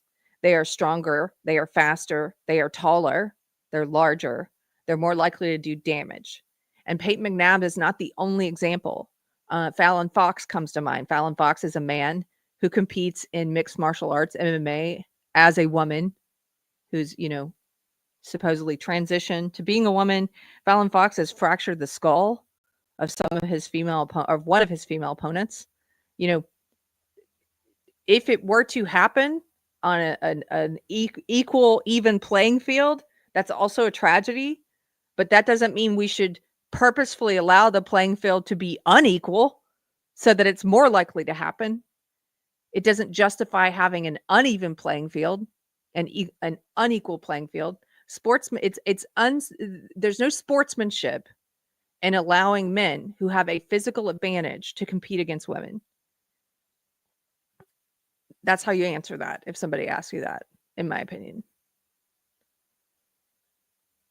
Pierce says, no, Keri, most men would be 100% okay after that hit. Well, I don't know. I don't know if they would or not, but either way, it doesn't matter. it would be less injury, says Randy. Bush also says men have thicker skulls and faster reflexes, denser muscles. It wouldn't have happened to a male athlete. I mean, I don't know.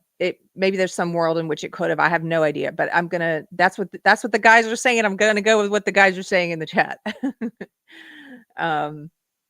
Yes, good grief. That people would deny that men are generally stronger. It's so absurd. My husband never works out, but he's infinitely stronger than me. Yes.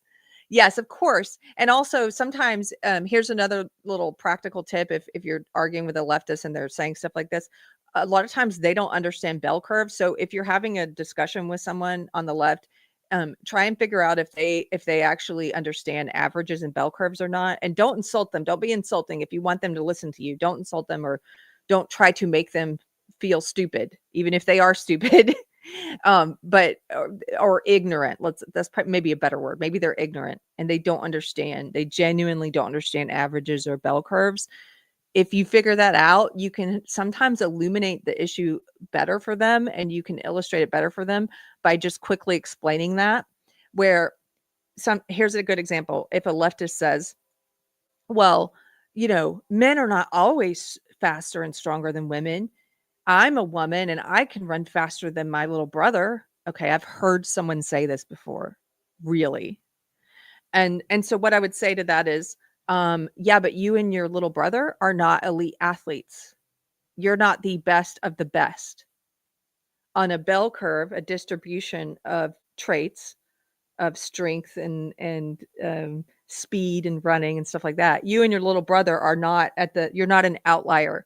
You're not the exceptional best of the best of the best. That's who our elite athletes are. And if you look at that bell curve, the fastest and the strongest are always going to be men because men on average are faster and stronger than women. Try that.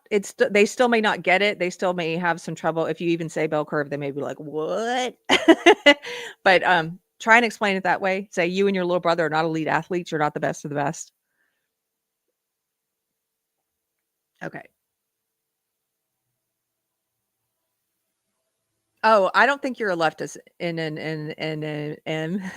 I just picked. You had a great question, and I used it as an illustration because people ask me questions like that, like how would you answer this or something. So there you go. Let's put this back on the screen.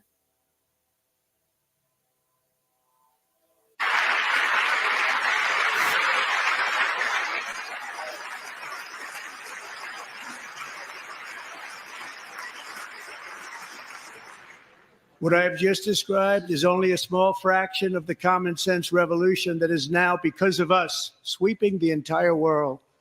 Common sense has become a common theme, and we will never go back. Never, ever going to let that happen. Among my very highest priorities is to rescue our economy and get dramatic and immediate relief to working families. As you know, we inherited from the last administration an economic catastrophe and an inflation nightmare.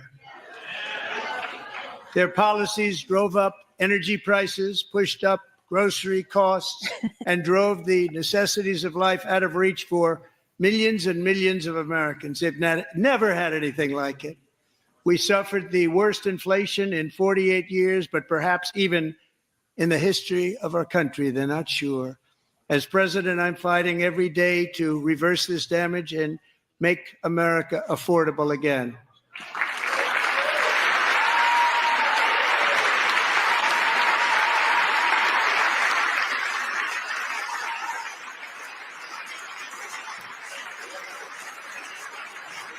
Joe Biden especially let the price of eggs get out of control. The egg price is out of control, and we're working hard to get it back down. Secretary, do a good job on that. You inherited a total mess from the previous administration. Do a good job.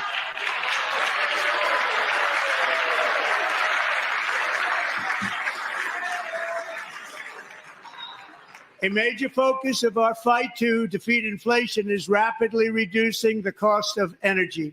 The previous administration cut the number of new oil and gas leases by 95%, slowed pipeline construction to a halt, and closed more than 100 power plants. We are opening up many of those power plants right now.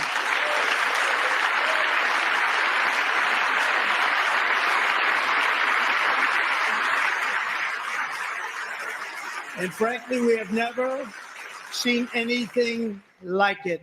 That's why on my first day in office, I declared a national energy emergency.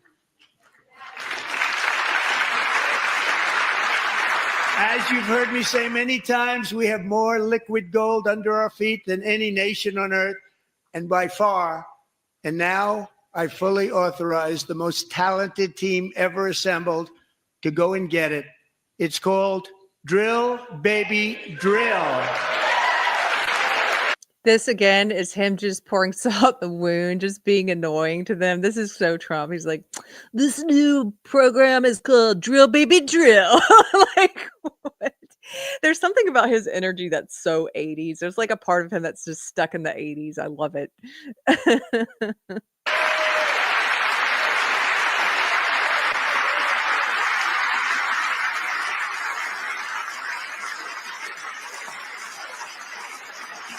My administration is also working on a gigantic natural gas pipeline in Alaska, among the largest in the world, where Japan, South Korea, and other nations want to be our partner with investments of trillions of dollars each. There's never been anything like that one. It will be truly spectacular. It's all set to go. The permitting is gotten. And later this week, I will also take historic action to dramatically expand production of critical minerals and rare earths here in the USA.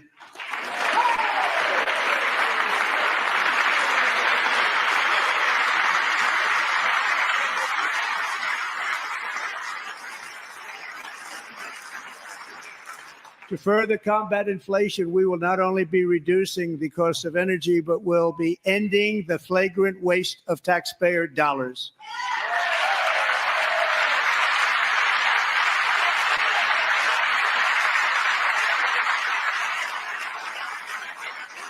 And to that end, I have created the brand new Department of Government Efficiency, DOGE. Perhaps you've heard of it. Perhaps. DOGE, Department of Government. I'm so excited about this. Now, I'm very skeptical of Elon Musk in general, as I think you should be about almost everyone. You should. You should be very circumspect. And you know, I've noticed people in the chat sometimes they're like, Keri, I don't entirely trust him. I'm like, girl, I get you. I don't entirely trust him either. However, that being said, I'm very happy with what he's doing with DOGE. I'm very happy with it. Department of Government Efficiency, uncovering all this waste, all of our taxpayer money going to garbage, going to political, ideological indoctrination. Garbage. I'm so happy he's doing this. And they hate him. Oh my goodness. The cronies, the Democrats, they hate him.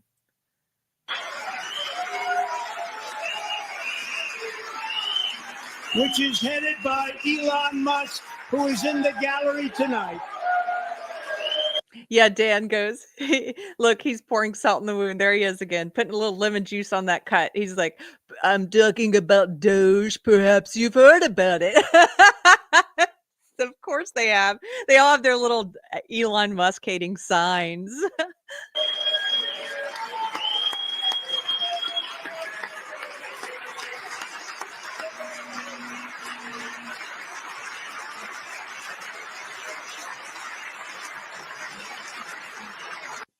Did you see that when they cut away to Elizabeth Warren?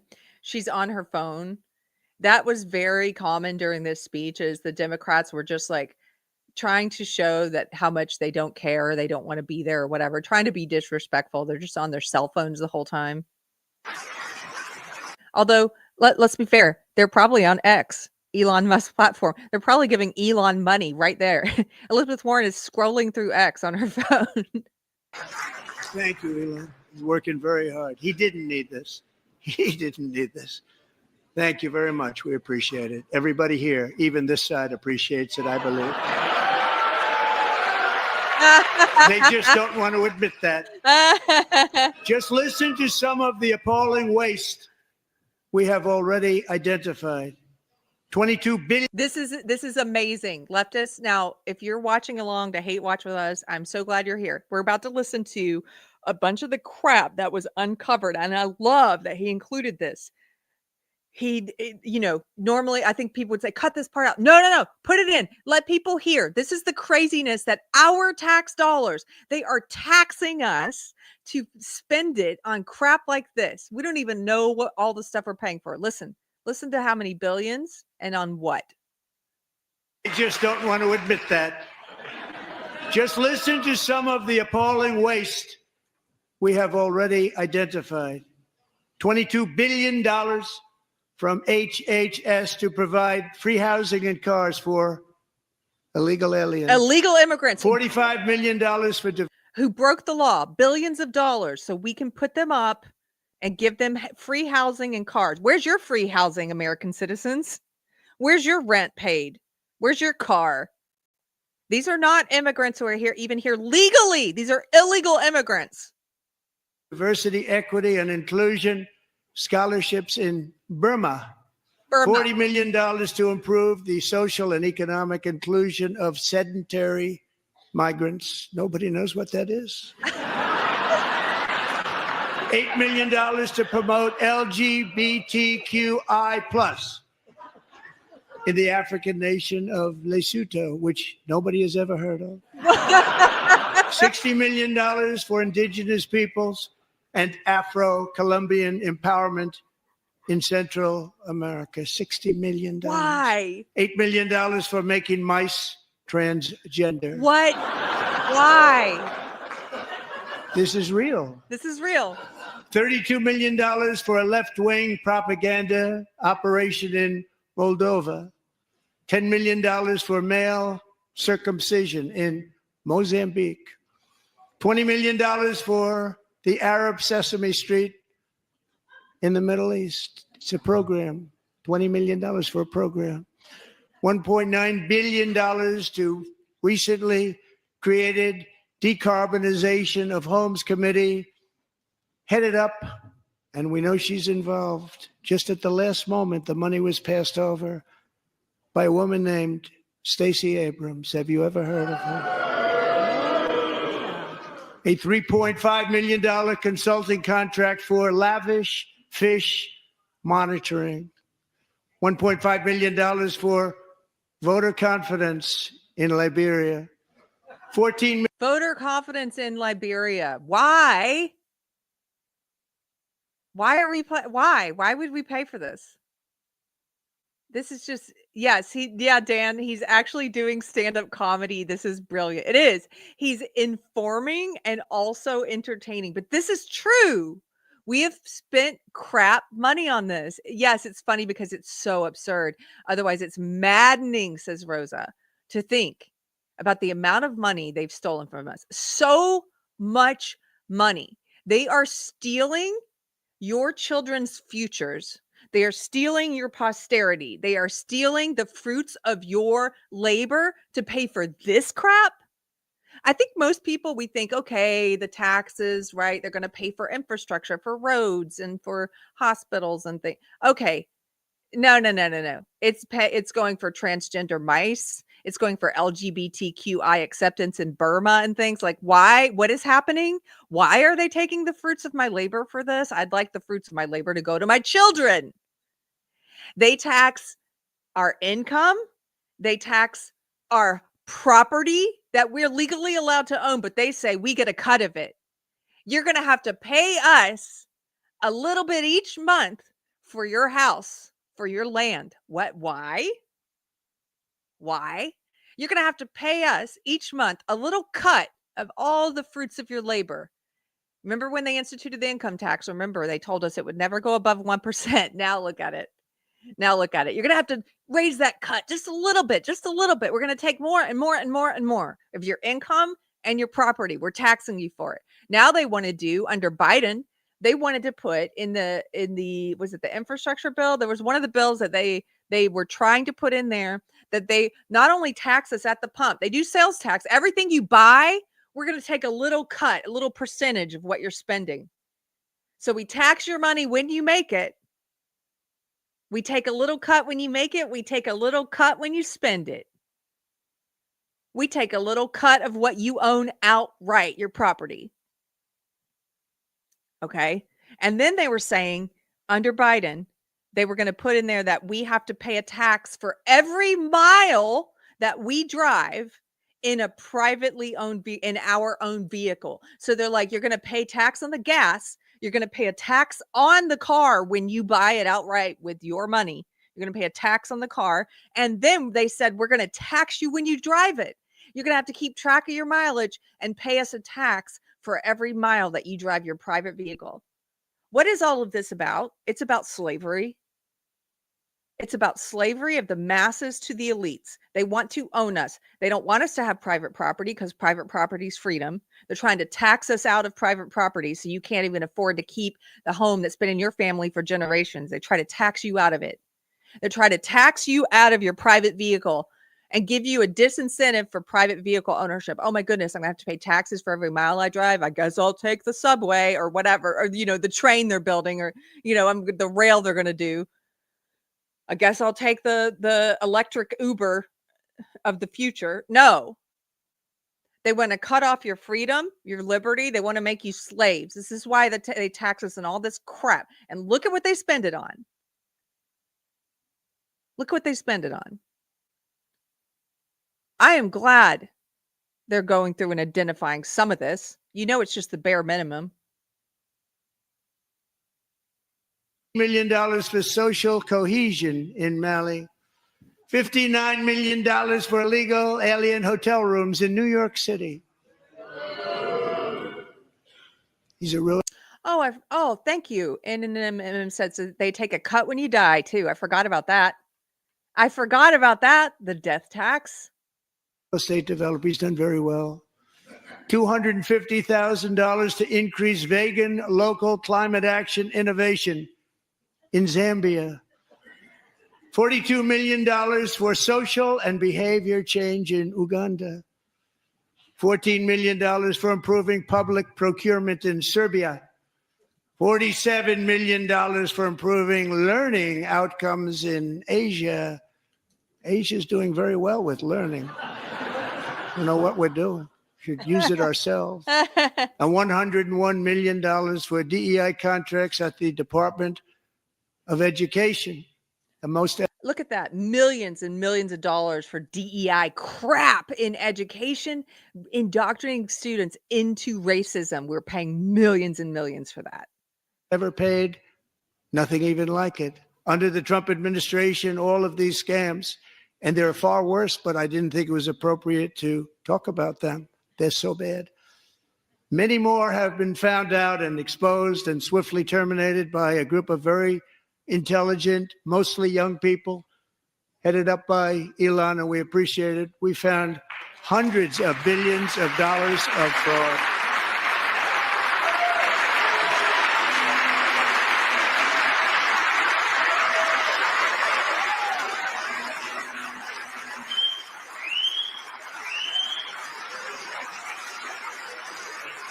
And we've taken back the money and reduced our debt to fight inflation and other things. Taking back a lot of that money. We got it just in time. This is just the beginning. The Government Accountability Office, a federal government office, has estimated annual fraud of over $500 billion in our nation, and we are working very hard to stop it. We're going to. We're also identifying shocking levels of incompetence and probable fraud in the Social Security program for our seniors, and that our seniors and people that we love rely on. Believe it or not, government databases list 4.7 million Social Security members from people aged 100 to 109 years old. It lists 3.6 million people from ages 110 to 119. I don't know any of them. I know some people that are rather elderly, but not quite that elderly. 3.47 million people from ages 120 to 129. 3.9 million people from ages 130 to 139. 3.5 million people from ages 140 to 149. And money is being paid to many of them. And we're searching right now. In fact, Pam, good luck. Good luck. You're going to find it. But a lot of money is paid out to people because it just keeps getting paid, and nobody does. And it really hurts Social Security and hurts our country. 1.3 million people from ages 150 to 159, and over 130,000 people, according to the Social Security databases, are age over 160 years old. We have a healthier country than I thought, Bobby.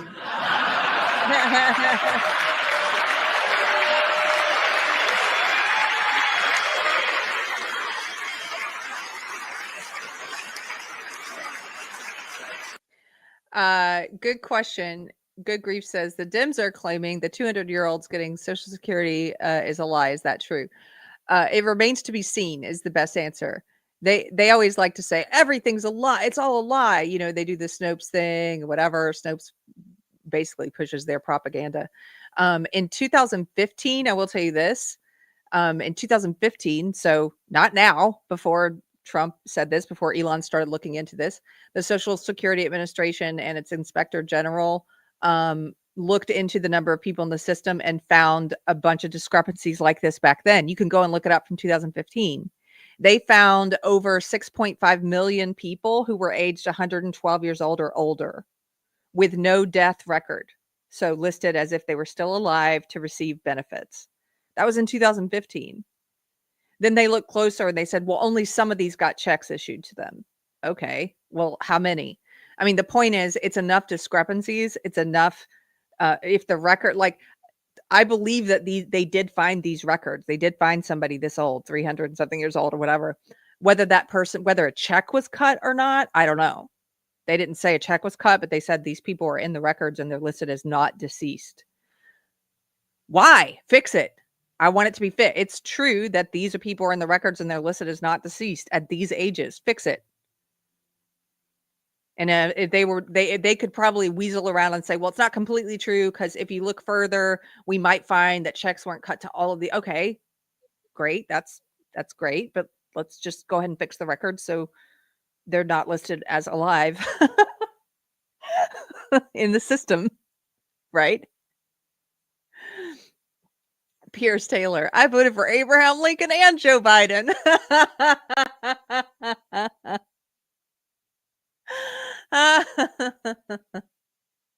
That's really funny. Yeah, he's so funny, Dan. He says, healthier than I thought, Bobby. Look at all these old 360-year-olds. Including, to finish, 1,039 people between the ages of 220 and 229. One person between the age of 240 and 249. And one person is listed at 360 years of age. More than 100 years. More than 100 years older than our country. But we're going to find out where that money's going. And it's not going to be pretty. By slashing all of the fraud, waste, and theft we can find, we will defeat inflation, bring down mortgage rates, lower car payments and grocery prices, protect our seniors, and put. I will just say, when you see the close-up of Vance and Mike Johnson, Vance to me seems so authentic and real. Like, he just seems like his face is just normal, whatever, does what a normal face does. Mike Johnson seems like a little actor to me. I don't know much about him. You guys, if you know more about him than I do, tell me what you think of him. But I'm not criticizing. I don't know anything about the man other than just looking at his nonverbal communication. He just looks like a little bit of a puppet, like a one of those big Baptist puppets, like with the open mouth. Like I don't know. He just looks like his face, like he's putting on faces. That's what it looks like to me. Put more money in the pockets of American families.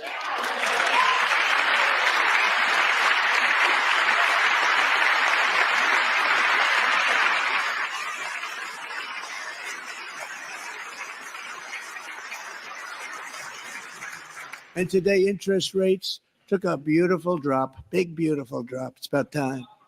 And in the near future, I want to do what has not been done in 24 years. You know what it is? Okay, somebody said Good Grief says she loves his faces. He looks to me like a SNL actor. Like when Mike Johnson looks and goes, it just for some reason, maybe there's a specific SNL character he's reminding me of. But look, he does this. He's like, It's like, I'm thinking, I'm agreeing. Like, It just seems sort of over the top. Maybe that's just natural for him. But actually, you know what it is? I think there must be an SNL actor who he looks like. Who is it? Tell me who it is. I can't place him, but balance the federal budget. We're going to balance it.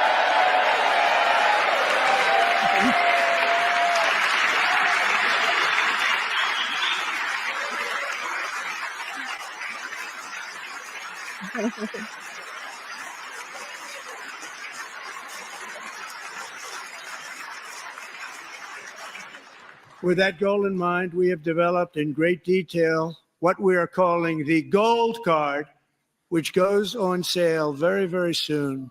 For $5 million, we will allow the most successful job-creating people from all over the world to buy a path to U.S. citizenship. It's like the green card, but better and more sophisticated. And these people will have to pay tax in our country. They won't have to pay tax from where they came. The money that they've made, you wouldn't want to do that, but they have to pay tax, create jobs. They'll also be taking people out of colleges and paying for them so that we can keep them in our country instead of having them being forced out.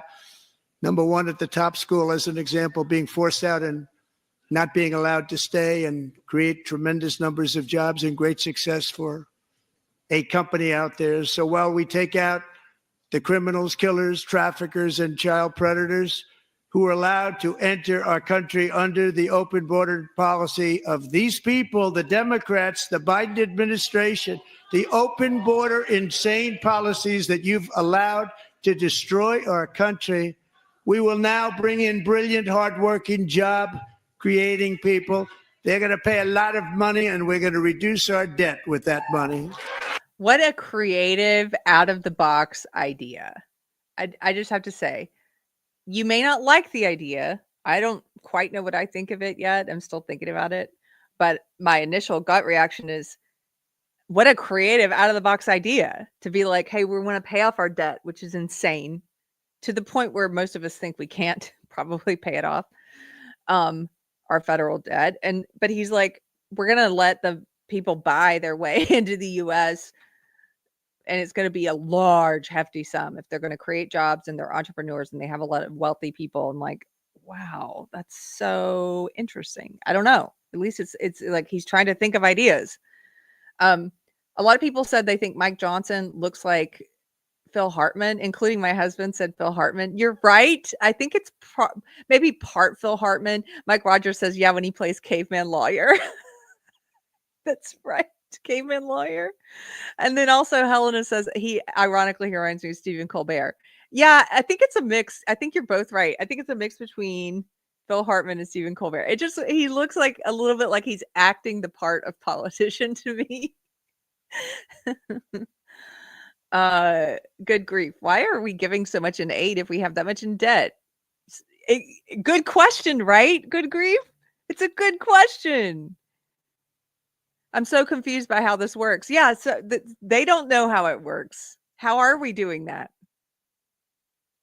Dan Trainer, not really keen on this idea, but it is certainly creative. Colin Josh says good grief. Yeah, maybe a little Colin too. Anyway, I'll stop asking. He just reminds me of some kind of comedy actor, I think. Mike Johnson.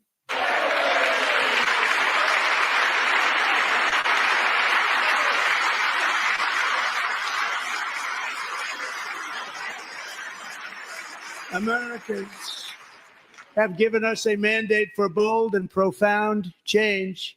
For nearly 100 years, the federal bureaucracy has grown until it has crushed our freedoms, ballooned our deficits, and held back America's potential. Yes. In every possible way. The nation founded by pioneers and risk takers now drowns under millions and millions of pages of regulations and debt. Yep. Approvals that should take 10 days to get instead take 10 years, 15 years, and even 20 years before you're rejected. Meanwhile, we have hundreds of thousands of federal workers who have not been showing up to work. My administration will reclaim power from this unaccountable bureaucracy, and we will restore true democracy to America again.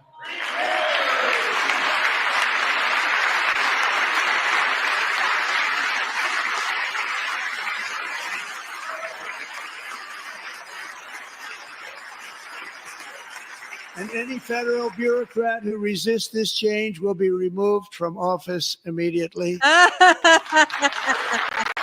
Because if you don't like it, get out. we are draining the swamp. It's very simple. And the days of rule by unelected bureaucrats are over. Now, you can hear the Democrats all laughing because they're trying to pretend like Elon Musk is an unelected bureaucrat. Elon Musk's job with Doge is supposed to have an end date. Doge's last act will be to delete itself. That's what it's supposed to reduce the size of the federal government, reduce the size of the debt, reduce all the money that we are spending on crazy stuff like was listed, like transgender rights, and then to get rid of itself. And I think it's very dishonest of them to pretend like one job, one unelected bureaucrat job, one that was created to get rid of all of these thousands and thousands and thousands of wasteful ones. Like that's the problem, this one, not all those thousands and thousands and thousands and thousands. Yeah, give me a break. You guys are good with the thousands and thousands and thousands and thousands of unelected bureaucrats, aren't you? Evil.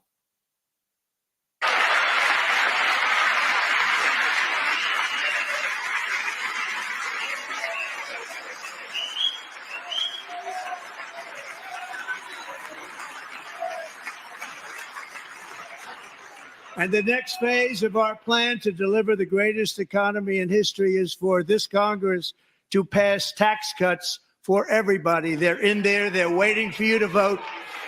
And I'm sure that the people on my right, I don't mean the Republican right, but my right here, I'm sure you're going to vote for those tax cuts because otherwise I don't believe the people will ever vote you into office. So I'm doing you a big favor by telling you that. That's awesome. Look at him. He puts them on the spot. He's like, we want to give tax cuts to everyone, all the American people. And you left us over here. You're going to vote for that, aren't you? Aren't you? They're not going to. We know they're not going to. We know they're not going to. Yes, Dan, Dan says this was the most honest, entertaining, and straight up no apology speech that he ever gave. I agree. This is just, I love it. But I know this group is going to be voting for the tax.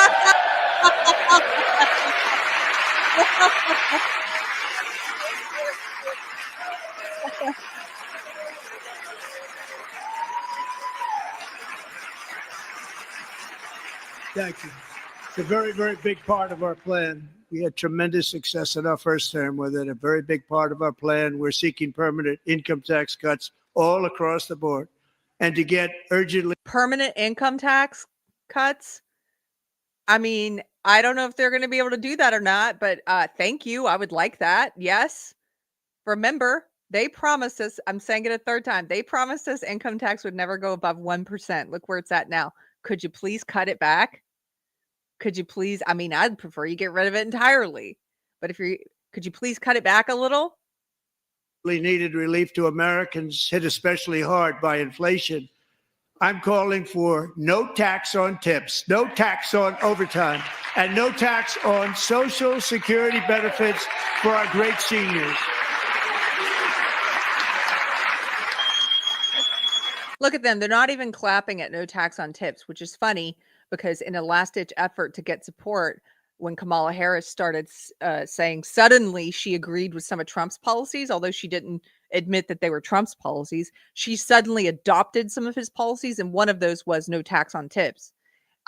So they can't even clap for that. Kamala Harris ran on that. You can't even clap for that. No tax on tips.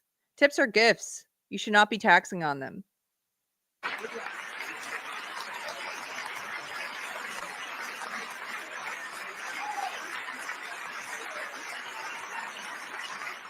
Start by paying your taxes, she says.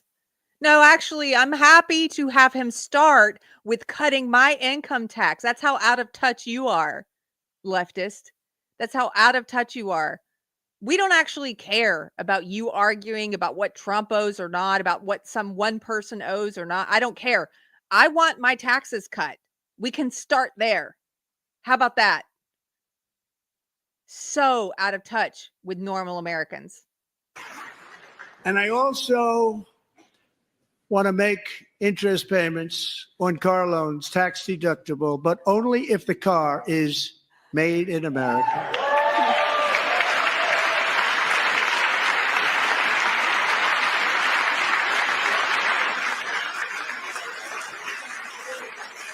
And by the way, we're going to have growth in the auto industry like nobody's ever seen. Plants are open.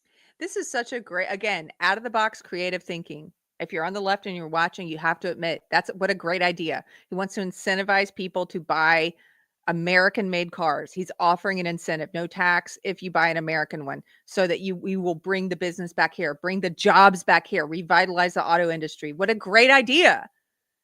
You have to think of incentivize. How do you offer incentives and disincentives? And we've been so upside down for so long where we're giving incentives for the wrong things. And we're not incentivizing the right things. And what a cool creative idea that, like, hey, if you buy an American made car, there's an incentive to do so, right? I just had to highlight Therese says that Rashida, who said start with your taxes or something, that she allegedly owes the city of Detroit a bunch of money. Aren't they always the biggest hypocrites, Therese? Like maybe you should pay your taxes, Rashida. And then Randy had a joke. No. Randy says she's why Arabs are attracted to goats. No, but ching. No. Okay. Opening up all over the place. Deals are being made. Never seen. That's a combination of the election win and tariffs. It's a beautiful word, isn't it? That, along with our other policies, will allow our auto industry to absolutely boom. It's going to boom. Spoke to the majors today, all three, the top people, and they're so excited. In fact, already numerous car companies have announced that they will be. Look at this. Dion says all of these things, credit card interest, car interest, etc., used to be tax deductible. I'm old enough to remember when they got rid of them being tax deductible. Wow. When they came for that too, right? We're going to tax your interest. Building massive automobile plants in America, with Honda just announcing a new plant in Indiana, one of the largest anywhere in the world.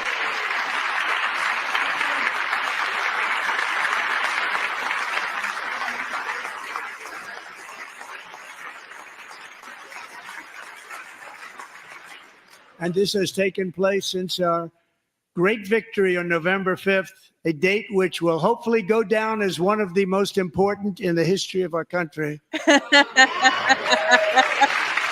November 5th, the day he won. Look at his smile. He knows they hate. He's just riling them up. November 5th, most important day in our nation's history. You know what was second? Declaration of Independence. November 5th, 2024, most important day. Know what was a close second?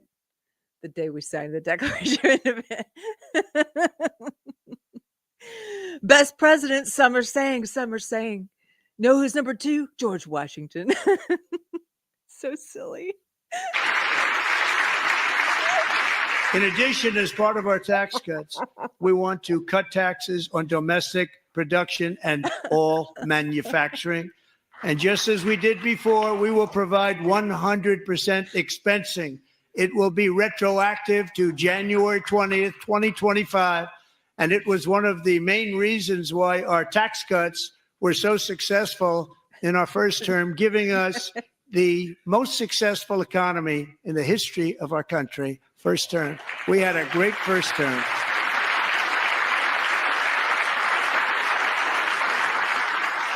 If you don't make your product in America, however, under the Trump administration, you will pay a tariff, and in some cases, a rather large one. Other countries have used tariffs against us for decades, and now it's our turn to start using them against those other countries. On average, the European Union, China, Brazil, India, Mexico, and Canada, have you heard of them? And countless other nations charge us tremendously higher tariffs than we charge them. It's very unfair. India charges us auto tariffs higher than 100%. China's average tariff on our products is twice what we charge them. And South Korea's average tariff is 4 times higher. Think of that, 4 times higher. And we give so much help militarily and in so many other ways to South Korea. But that's what happens. This is happening by friend and foe. This system is not fair to the United States and never was. And so on April 2nd, I wanted to make it April 1st, but I didn't want to be accused of April Fool's Day. That's not, just one day was cost us a lot of money. But we're going to do it in April. I'm a very superstitious person. April 2nd, reciprocal tariffs kick in. And whatever they tariff us, other countries, we will tariff them. That's reciprocal. This is smart. Leftists, if you're watching, this is so smart. If they are taxing us, if they have a 20% tariff, why don't we have a 20% tariff? Why do we have lower for them, right? Reciprocal tariffs, whatever kind of tariff they have on our goods, we should have it on their goods. That's all. That makes sense. That makes sense. Look at Squat and P in the chat says, I think China is charging Canada 100% tariffs now. That's insane. I don't know if that's true, but that's crazy if so. And they should be charging 100% back. Back and forth. Whatever they tax us, we will tax them. If they do non-monetary tariffs to keep us out of their market, then we will do non-monetary barriers to keep them out of our market. There's a lot of that, too. They don't even allow us in their market. We will take in trillions and trillions of dollars and create jobs like we have never seen before. I did it with China and I did it with others, and the Biden administration couldn't do anything about it because there was so much money they couldn't do anything about it. We have been ripped off for decades by nearly every country on earth, and we will not let that happen any longer.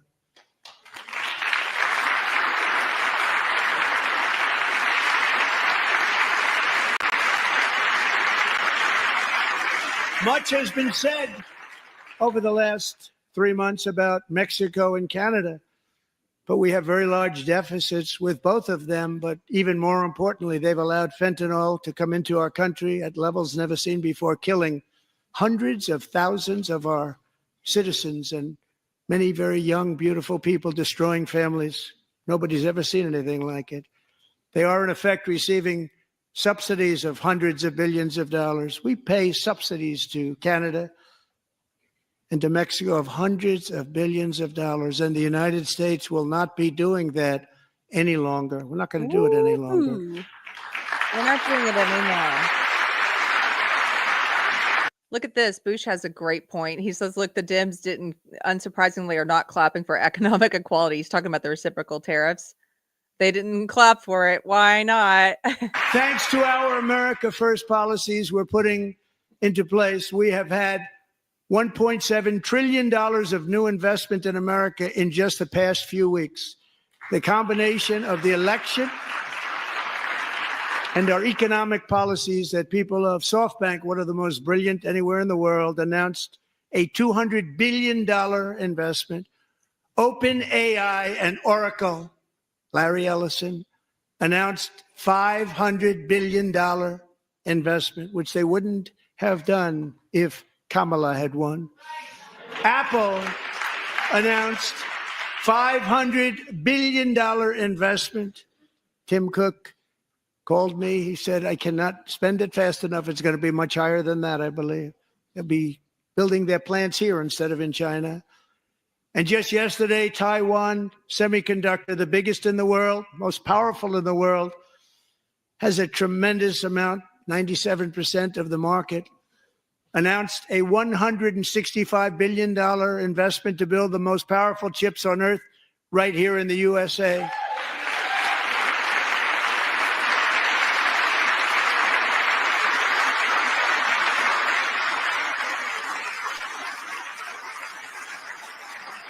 And we're not giving them any money. Your CHIPS Act is a horrible, horrible thing. We give hundreds of billions of dollars, and it doesn't mean a thing. They take our money and they don't spend it.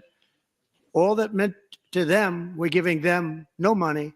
All that was important to them was they didn't want to pay the tariffs, so they came and they're building, and many other companies are coming. We don't have to give them money. We just want to protect our businesses and our people. And they will come because they won't have to pay tariffs if they build in America. So it's very amazing. You should get rid of the CHIP Act, and whatever's left over, Mr. Speaker, you should use it to reduce debt or any other reason you want to.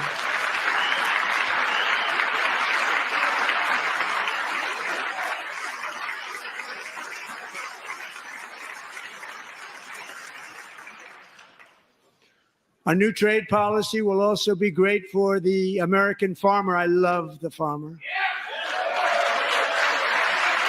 Who will now be selling into our home market, the USA, because nobody is going to be able to compete with you.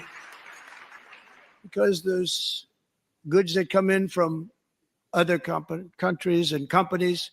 They're really in a bad position in so many different ways. They're I just love, let's pause it for 1 second. I just love the way he is all about, building making America great again. Like he said, like buying American, supporting the American farmer, supporting American auto companies, supporting, trying to build American manufacturing up again. Like, let's make things again. Let's create jobs. Let's have meaningful, purposeful lives instead of buying everything from overseas.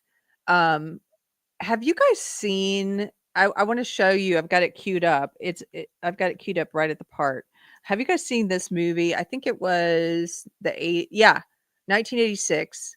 And it's The Mosquito Coast, starring Harrison Ford and Helen Mirren and River Phoenix and a bunch of other people.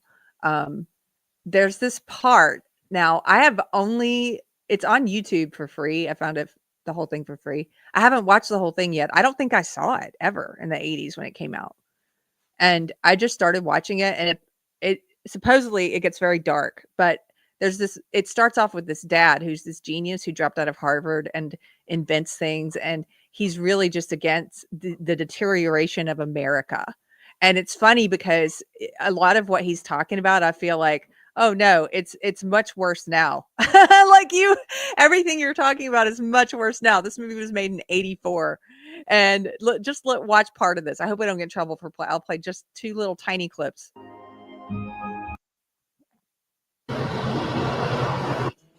Country turned into a dope-taking, door-locking, ulcerated danger zone of rabid scavengers, criminal millionaires, and moral sneaks. Nobody ever thinks of leaving this country. I do. I think about it every day. I'm the last man. I want an 8-foot length of rubber seal with foam backing. He wants a 8-foot length of rubber seal with foam backing. And look at this. This is George from Seinfeld. There's like, oh, not this guy again. This country's going to the dogs. Nobody cares. I just work here. That's the attitude. Buy junk, sell junk, eat junk. $3.99. He says this country's going to the dogs. That's buy junk, sell junk, eat junk. I mean, it's so much worse now, Harrison Ford. Flash forward 50 years. It's so much worse now.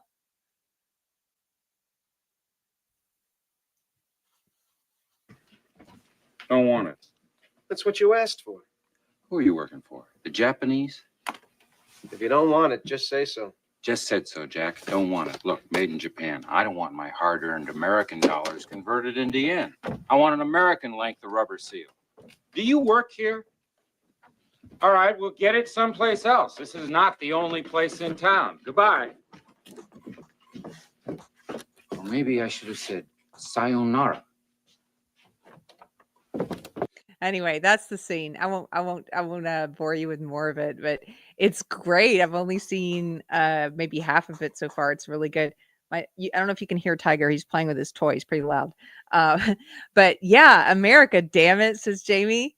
Yes. Is it 50 years? Actually, it's 40 years. Sorry. This movie came out in like 84 or something, so like 40 years. But still, it's so much worse, all the stuff he's complaining about. And he's like, and the fact that he's like, when I was younger, I didn't really understand that when people were like, oh, I want it made in America, I don't want it made in Japan, or I don't want, and I'm starting to finally get that. I'm like, duh, okay, sorry it's taken me this long to get it, guys. I know a lot of you have understood this forever, but if I'm buying things, if most of the products and things and electronics and everything that I buy and hardware and, a rubber seal for construction work, if it's made in other countries, like it's going for jobs in other countries, like why it's not supporting industry and jobs and employment here in America. It's not supporting my country. It's doing the opposite of making America great again. So, it's not like I'm going to become some hardliner tomorrow of like, oh, I won't buy anything if it's not, it's almost impossible to do that anyway. But I am going to start paying attention. I have started paying attention more to where things are made. My husband does. He pays attention to stuff like that all the time. And I just thought that was just such a great little moment where he's like, I don't want this. And Jason Alexander's like, yeah, well, you said you wanted it. He's like, no, not if it's made in Japan. Not if it's made in Japan. Oh, and you guys, he complains at some point in the movie. He complains about, is it the price of eggs or a loaf of bread or something? And he says, it's $2 or $1 or something like that. And I just started laughing because I'm like, oh my goodness, it's so much worse now. Like what he's complaining about.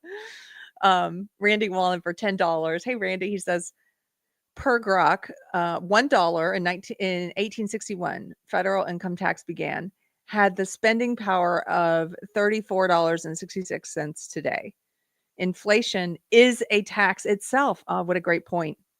It robs you of your time and efforts. Then they tax you at a much higher rate. That's true. It's so true. Thank you for that, Randy. Okay. Who says, somebody said, I forgot about this movie. Oh, I'll Fight You Naked's here. He says, I forgot about that film. Well, hey, Michelle, maybe Michelle Forsalitis here. I was just showing a clip from the Mosquito Coast. Maybe you guys should do a watch react of that film. I'm just now watching it. I don't think I've seen it before. I'm about halfway through it. And it's so interesting, the beginning of all the stuff he's complaining about what's happened to America and realizing in 2025, everything he's saying is true today. And it's even worse. You're like, oh no. Okay, let's continue. I thought of that because Trump's talking about like, we need to create incentives for people to buy American. Uninspected. They may be very dirty and disgusting, and they come in and they pour in and they hurt our American farmers. The tariffs will go on agricultural product coming into America, and our farmers starting on April 2nd, it may be a little bit of an adjustment period.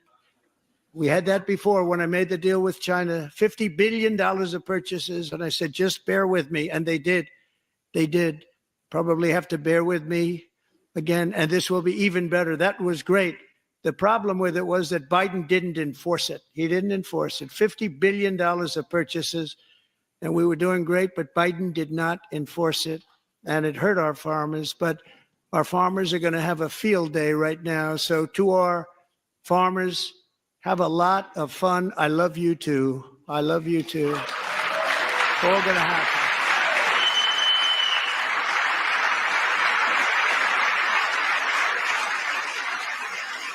And I have also imposed a 25% tariff on foreign aluminum, copper, lumber, and steel, because if we don't have, as an example, steel, and lots of other things. We don't have a military, and frankly, we just won't have a country very long. Here today is a proud American steelworker, fantastic person from Decatur, Alabama.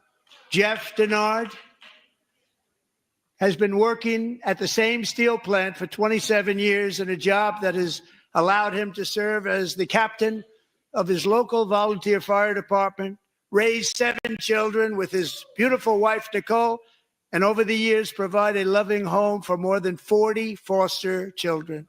So great, Jeff.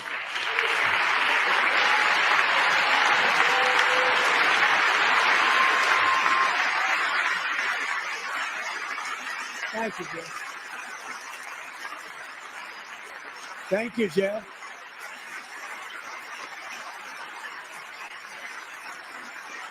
Stories like Jeff's remind us that tariffs are not just about protecting American jobs. They're about protecting the soul of our country. Tariffs are about making America rich again and making America great again, and it's happening, and it will happen rather quickly. There'll be a little disturbance, but we're okay with that. It won't be much. No, you're not. Oh.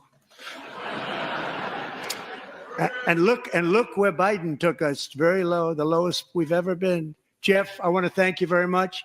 And I also want to recognize another person who has devoted herself to foster care community. She worked so hard on it. A very loving person, our magnificent First Lady of the United States.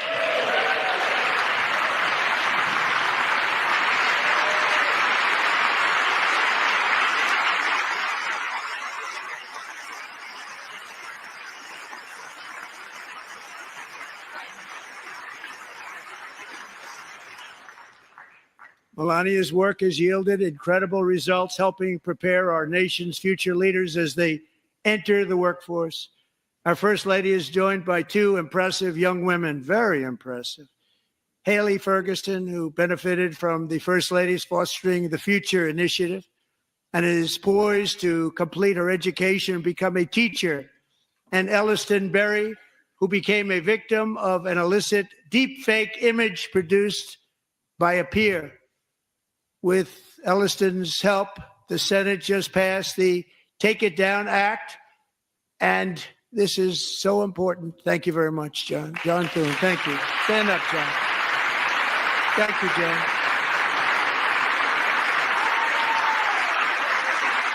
Thank you all very much.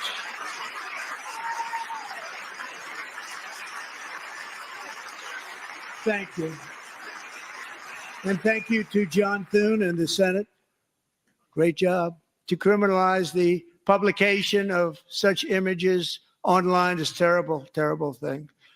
And once it passes the House, I look forward to signing that bill into law. Thank you. And I'm going to use that bill for myself, too, if you don't mind.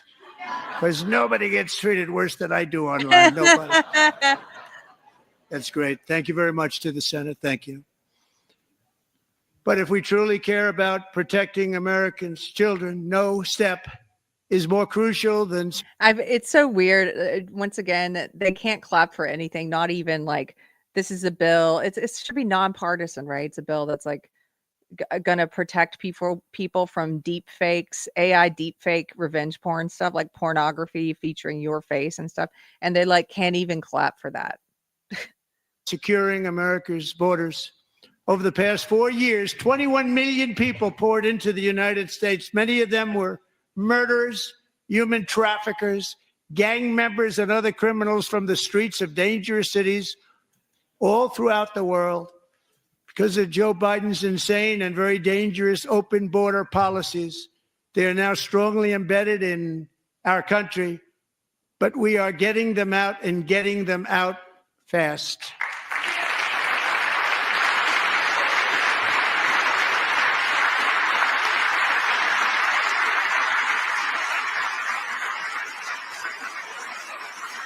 And I want to thank Tom Homan and Christy. I want to thank you and Paul of Border Patrol. I want to thank you. What a job they've all done. Everybody, Border Patrol, ICE, law enforcement in general is incredible. We have to take care of our law enforcement. Have to.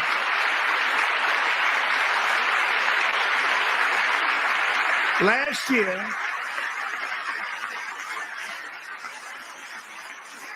a brilliant 22-year-old nursing student named Laken Riley, the best in her class, admired by everybody, went out for a jog on the campus of the University of Georgia.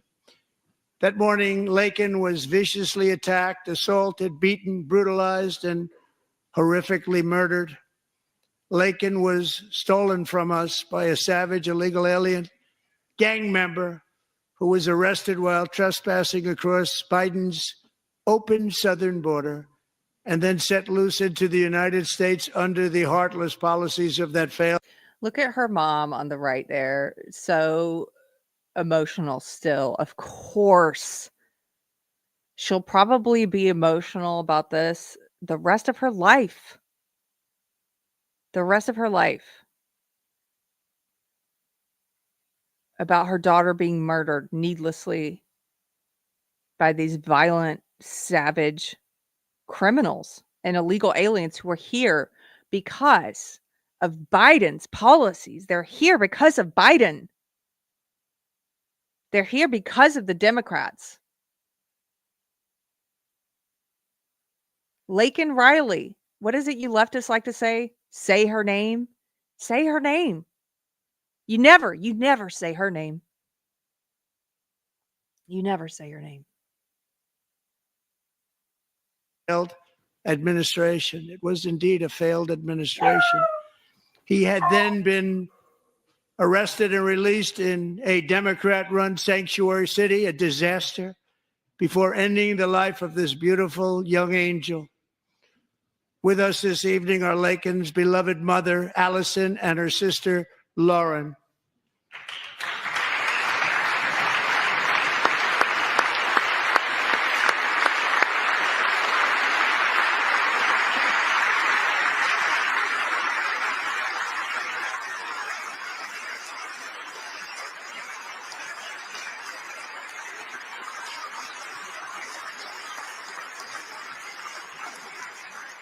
Last year, I told Laken's grieving parents that we would ensure their daughter would not have died in vain.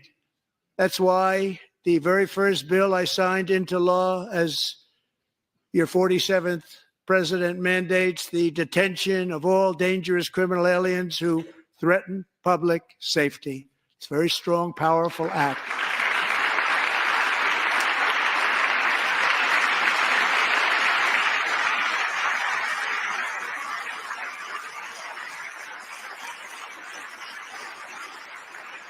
It's called the Laken-Riley Act. So Allison and Lauren, America will never, ever forget our beautiful Laken Hope Riley.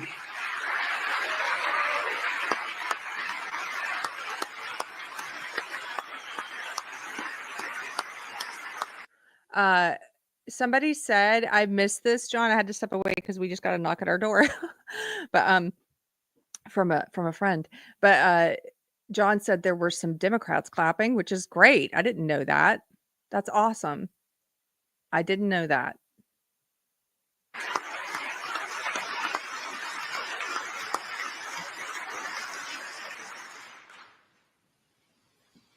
Thank you very much. Since taking office, my administration has launched the most sweeping border and immigration crackdown in American history, and we quickly achieved the lowest numbers of illegal border crossers ever recorded. Thank you.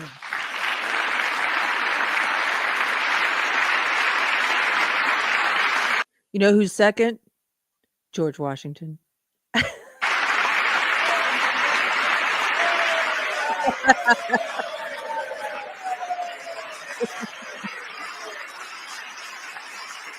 The media and our friends in the Democrat Party kept saying we needed new legislation. We must have legislation to secure the border. But it turned out that all we really needed was a new president. Boom! Boom! Boom! That's it. That was one of the best lines. There's so many great lines. That's one of the best. He's like, oh, the Dems kept saying we need new legislation. We can't secure the border. We need new legislation. Turns out all we really needed was a new president. Boom! Mic drop. It's so good.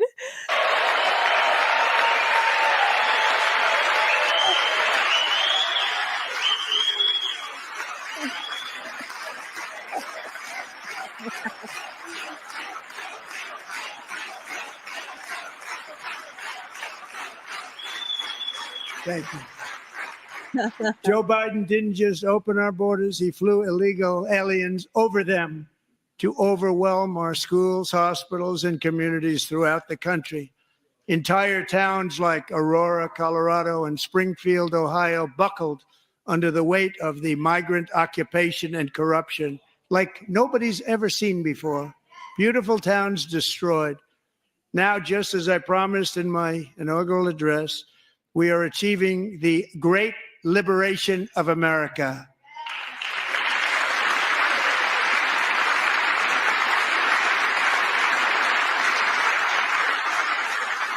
But there still is much work to be done. Here tonight is a woman I have gotten to know, Alexis Nungari from Houston.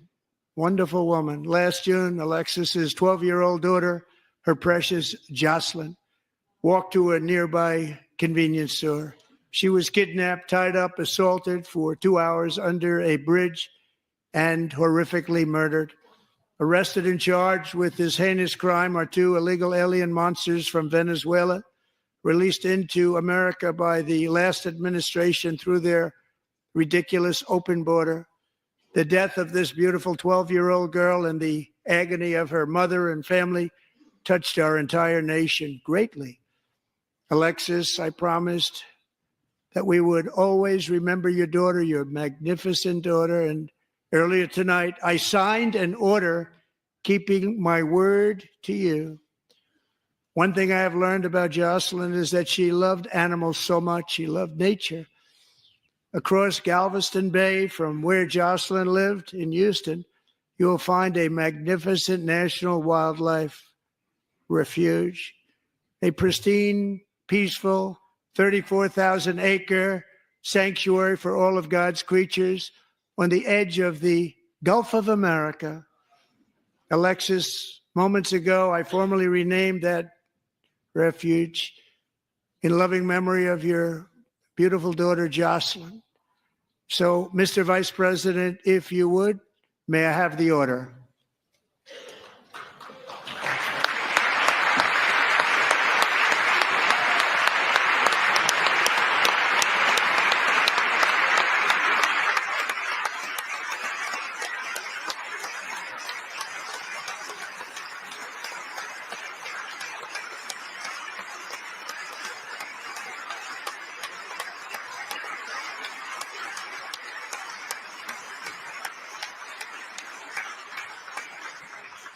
Thank you very much.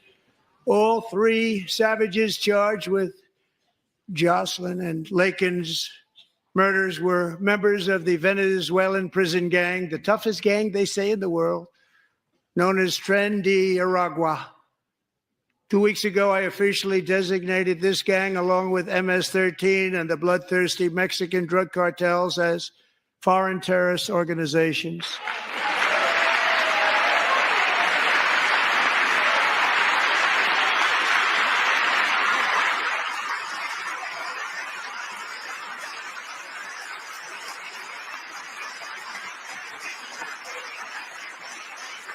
They are now officially in the same category as ISIS, and that's not good for them. Countless thousands of these terrorists were welcomed into the U.S. by the Biden administration. But now every last one will be rounded up and forcibly removed from our country, or, if they're too dangerous, put in jails, standing trial in this country, because we don't want them to come back ever. With us this evening is a warrior on the front lines of that battle, Border Patrol Agent Roberto Ortiz. Great guy.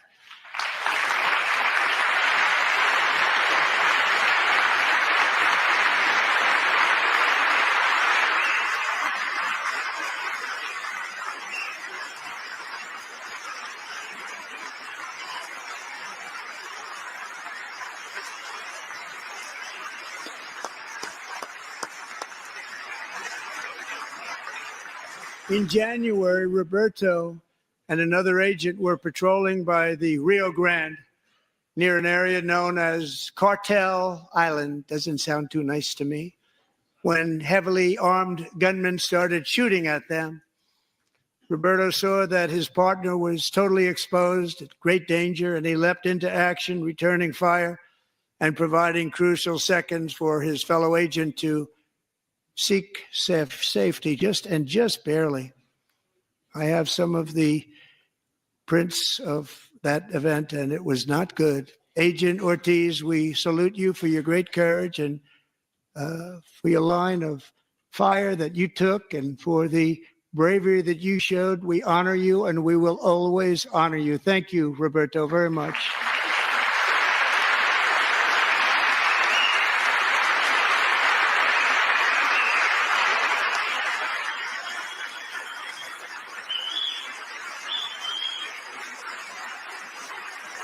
Thank you, Roberto.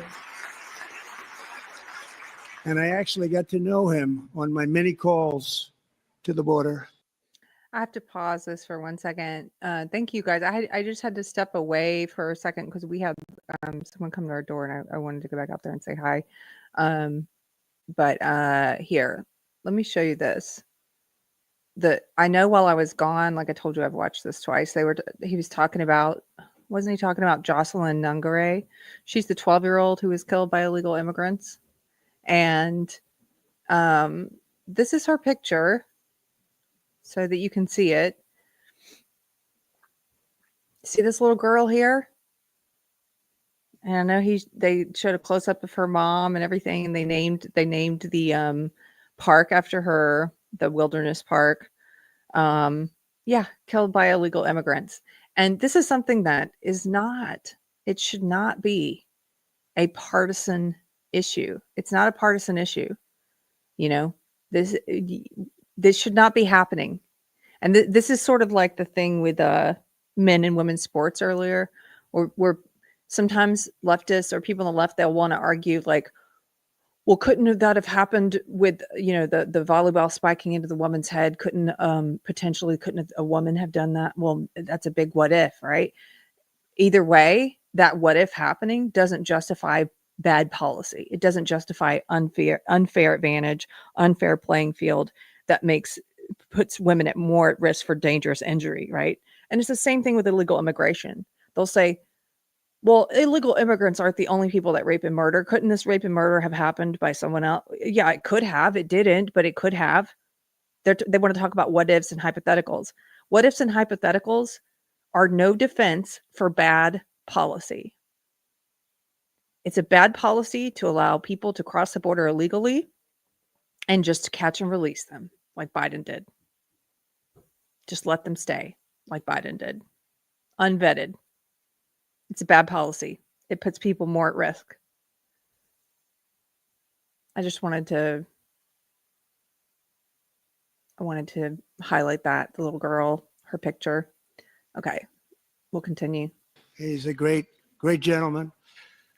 The territory to the immediate south of our border is now dominated entirely by criminal cartels that murder, rape, torture, and exercise total control. They have total control over a whole nation, posing a grave threat to our national security. The cartels are waging war in America, and it's time for America to wage war on the cartels, which we are doing.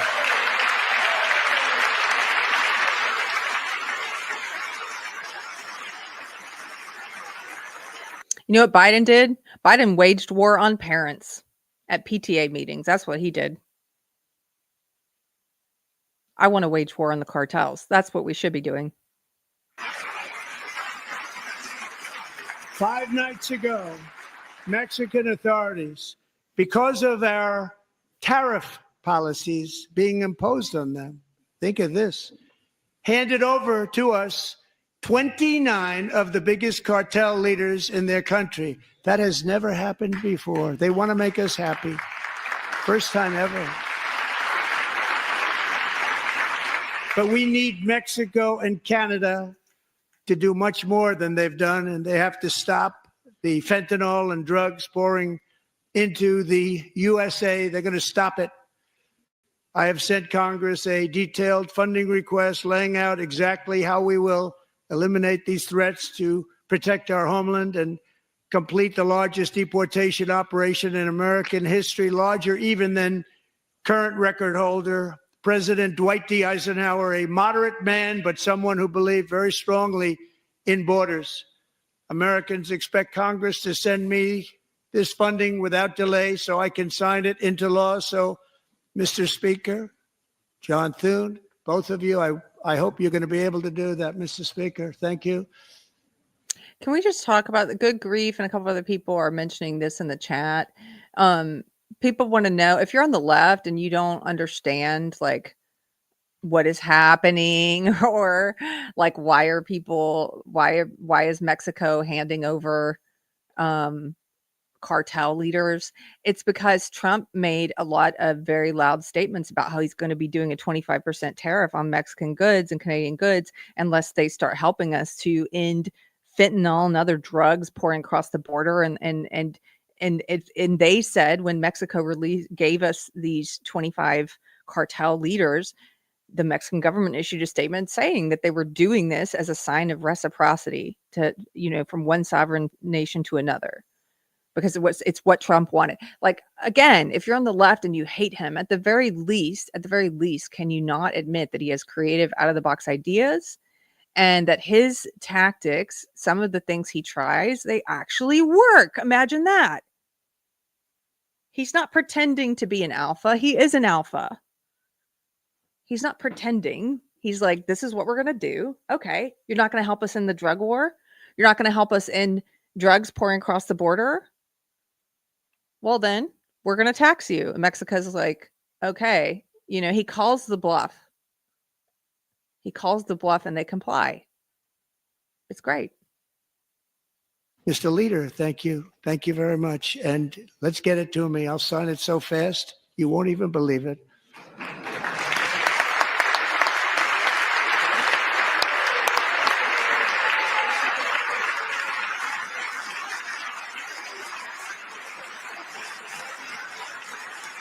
And as we reclaim our sovereignty, we must also bring back law and order to our cities and towns. Yes.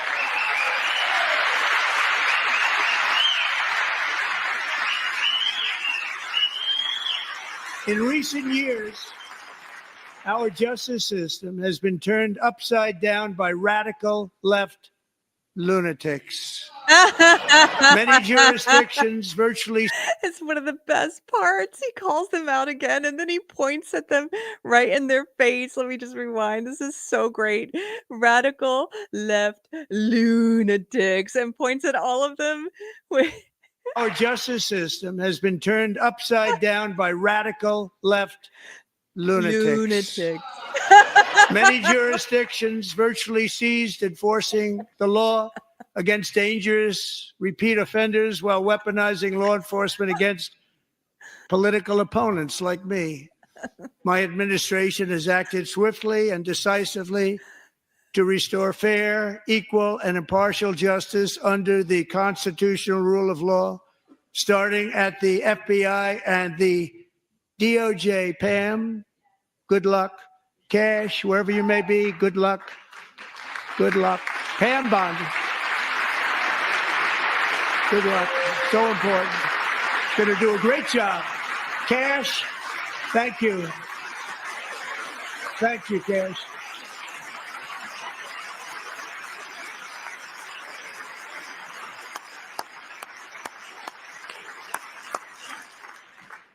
They've already started very strong. They're going to do a fantastic job. You're going to be very proud of them.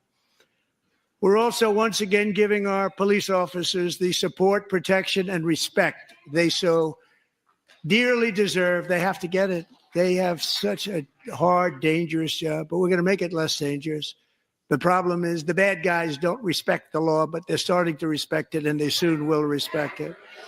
This also includes our great fire departments throughout the country. Our firemen and women are unbelievable people, and we'll never forget them.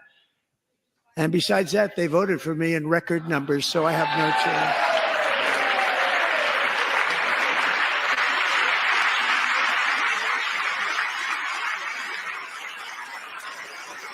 1 year ago this month, 31-year-old New York police officer Jonathan Diller, unbelievably wonderful person and a great officer, was gunned down at a traffic stop on Long Island. I went to his funeral.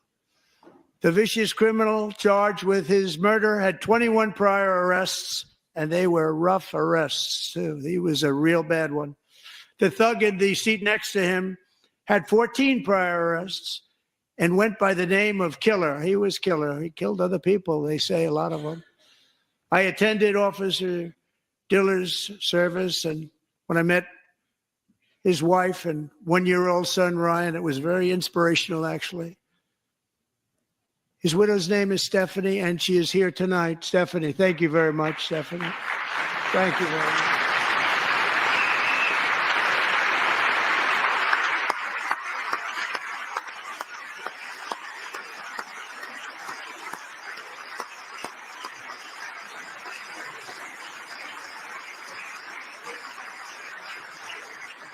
Stephanie, we're going to make sure that Ryan knows his dad was a true hero, New York's finest, and we're going to get these cold-blooded killers and repeat offenders off our streets, and we're going to do it fast. Got to stop it. They get out with 28 arrests. They push people into subway trains. They hit people over the head, back of the head with baseball bats. We got to get them out of here. I've already signed an executive order requiring a mandatory death penalty for anyone who murders a police officer. And tonight I'm asking Congress to pass that policy into permanent law. I'm 100% on board with this. 100%.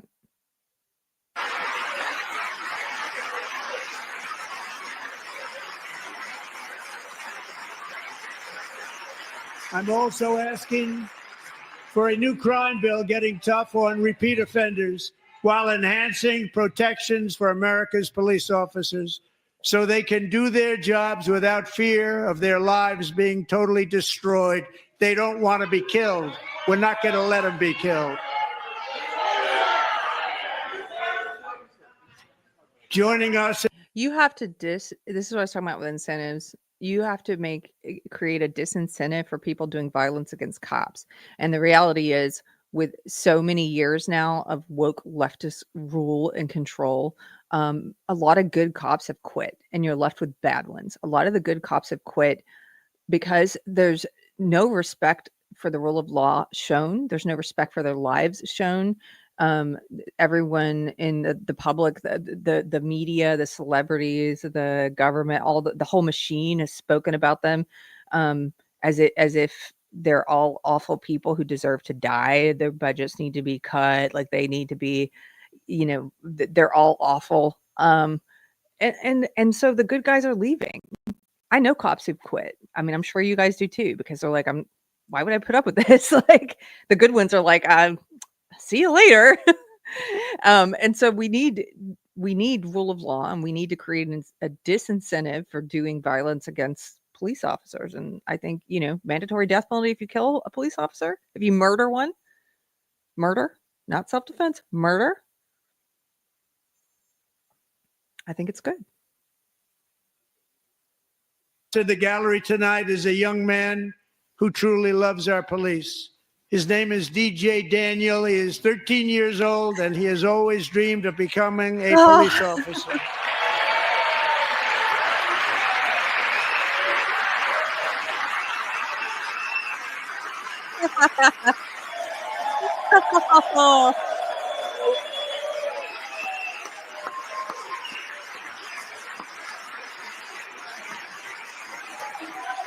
Look at his dad, his badass dad with the do-rag and the cowboy hat, and he's got the Texas flag shirt. My husband has that shirt. I love that pearl snap shirt.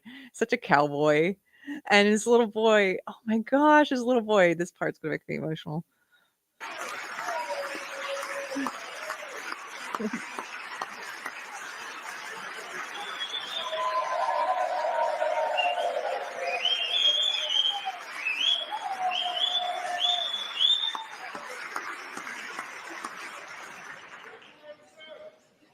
But in 2018, DJ was diagnosed with brain cancer. The doctors gave him 5 months at most to live.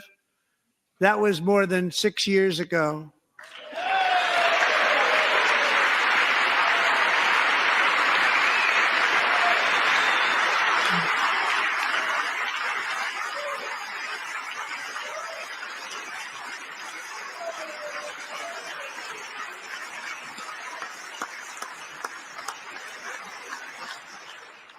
Since that time, DJ and his dad have been on a quest to make his dream come true, and DJ has been sworn in as an honorary law enforcement officer, actually a number of times. The police love him, the police departments love him.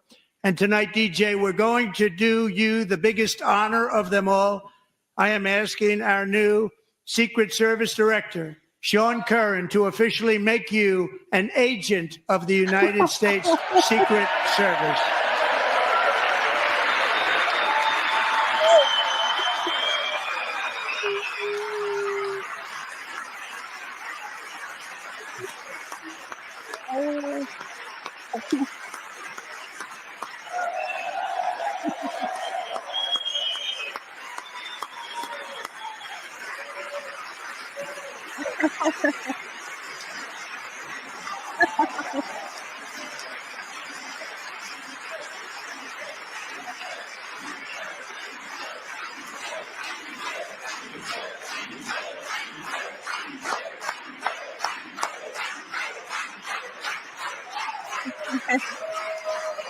Thank you, DJ. Look at this. First of all, his eyes when Trump said, "This little kid doesn't know what's going on." His dad drug him to this thing. He's like, "Who are all these people? What's happening?" But he, although he is used to going to these ceremonies where police departments in Texas, a lot of Texas ones for the past few years, swear him in and give him like this ceremony, which is so just sweet and cute, and such a nice thing to do for this kid, right? And so he's probably used to that, like maybe something basic, but this is huge. Look at all these people. I'm sure he has no idea what's happening. His dad's got him up there. And then when Trump, the president of the US, is like, "We're going to make you swear you in as a Secret Service agent," and his eyes go like, oh, it's so cute. It's so cute. How can you not love this kid and his dad? And then they cut to the audience and you've got half of the room. Democrats can't be bothered to stand up and clap for this little kid, this cancer survivor. Can't be bothered. Wouldn't want to be seen as human by their evil constituents, right? By the cult. Can't be seen as human for just a second.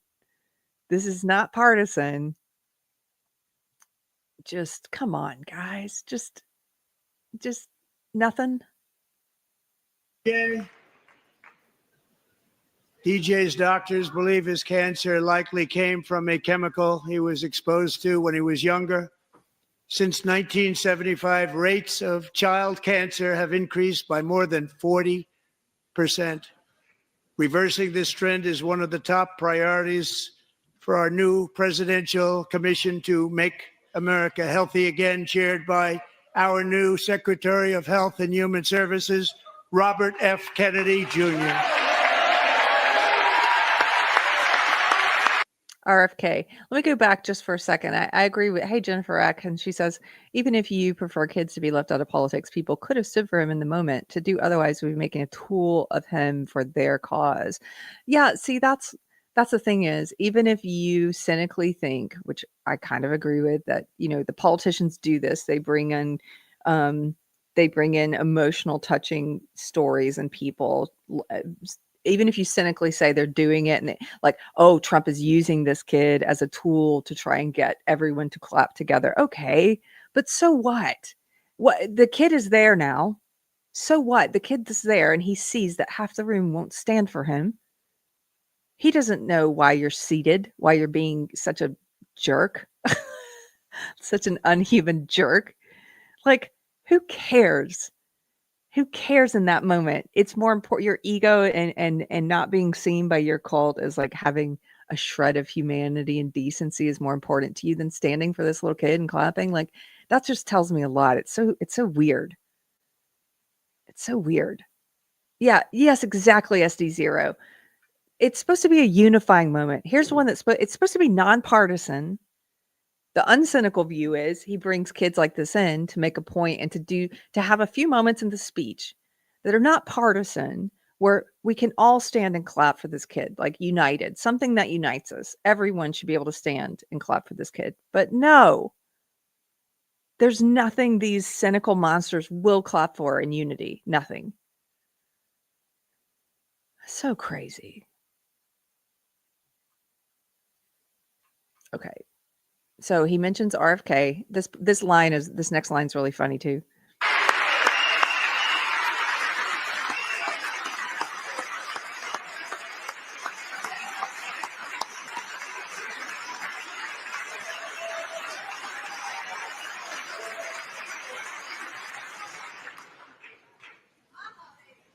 With the name Kennedy, you would have thought everybody over here would have been cheering. How quickly they forget. Our goal is to get toxins out of our environment, poisons out of our food supply, and keep our children healthy and strong. As an example, not long ago, and you can't even believe these numbers, 1 in 10,000 children had autism, 1 in 10,000. And now it's 1 in 36. There's something wrong. 1 in 36. Think of that. So we're going to find out what it is, and there's nobody better than Bobby and all of the people that are working with you. You have the best to figure out what is going on. Okay, Bobby, good luck. It's a very important job. Thank you.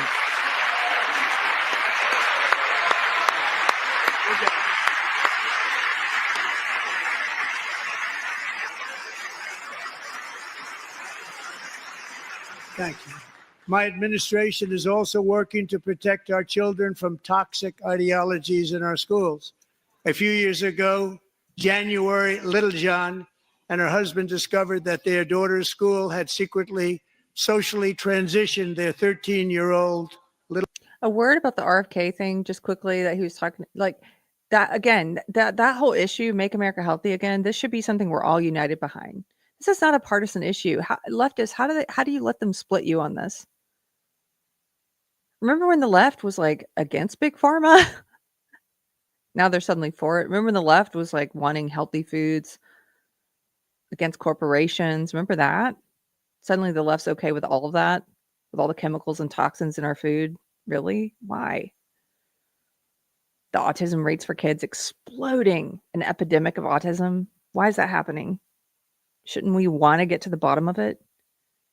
That should be something everybody can get behind. A liberal, RFK Jr., who ran as a Democrat in this election.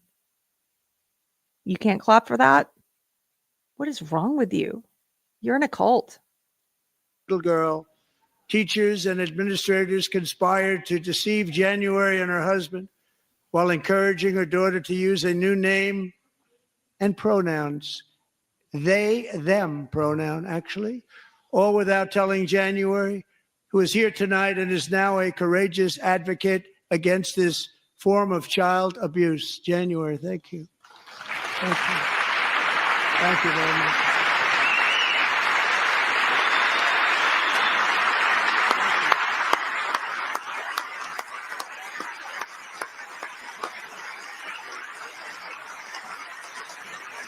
Thank you. Stories like this are why, shortly after taking office, I signed an executive order banning public schools from indoctrinating our children with transgender ideology. Thank you. This alone would have voted for him for this alone.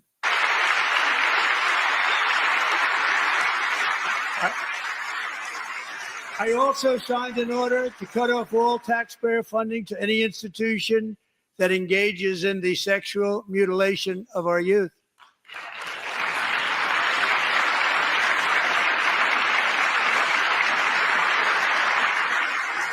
And now I want Congress to pass a bill permanently banning and criminalizing sex changes on children and forever ending the lie that any child is trapped in the wrong body.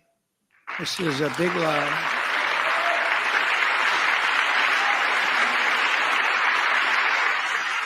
And our message to every child in America is that you are perfect exactly the way God made you.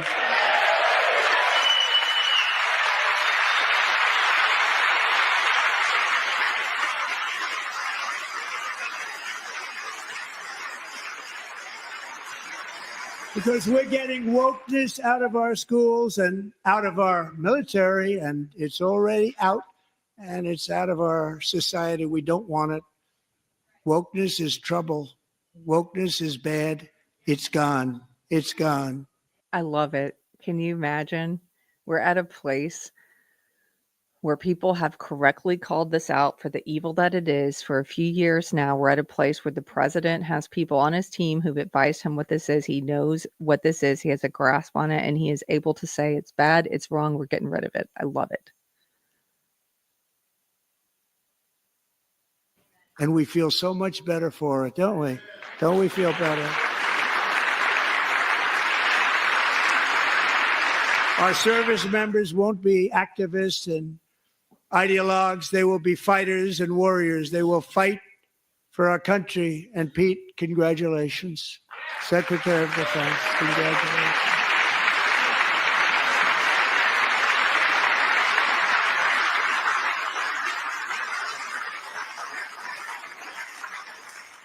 And he's not big into the woke movement, I can tell you. I know him well. I am pleased to report that in January, the U.S. Army had its single best recruiting month in 15 years, and that all armed services are having among the best recruiting results ever in the history of our services. What a difference.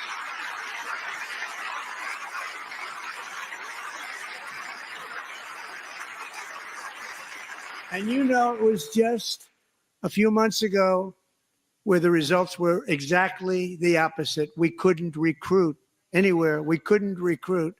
Now we're having the best results just about that we've ever had. What a tremendous turnaround.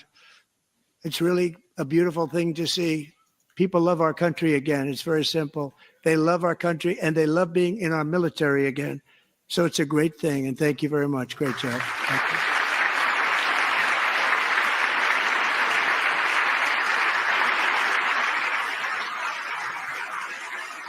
We're joined tonight by a young man, Jason Hartley, who knows the weight of that call of duty. Jason's father, grandfather, and great-grandfather all wore the uniform. Jason tragically lost his dad, who was also a Los Angeles County Sheriff's deputy when he was just a boy, and now he wants to carry on the family legacy of service. Jason is a senior in high school, a six-letter varsity athlete, a really good athlete, they say, a brilliant student with a 4.46, that's good, GPA. And his greatest dream is to attend the U.S. Military Academy at West Point.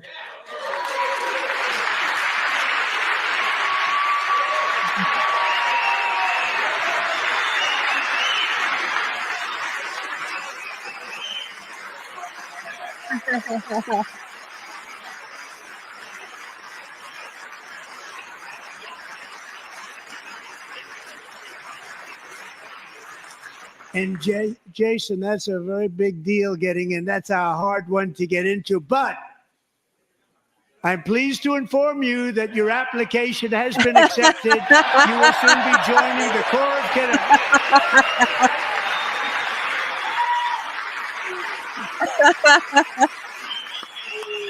I love it. How could you not like it's like the entertainment value of this as well. I love it. It's positive. It's feel good. Like you were going to take the opportunity in the middle of your speech to say, congratulations, you got in, right? Like, it's amazing. It's very like, look, Oprah, like, look under your seats. You got a car and you got a car and you got a car.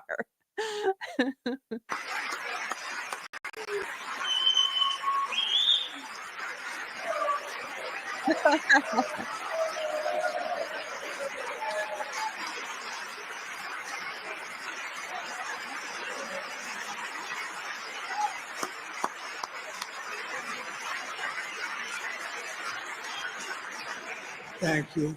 Jason, you're going to be on the long gray line, Jason. As Commander-in-Chief, my focus is on building the most powerful military of the future.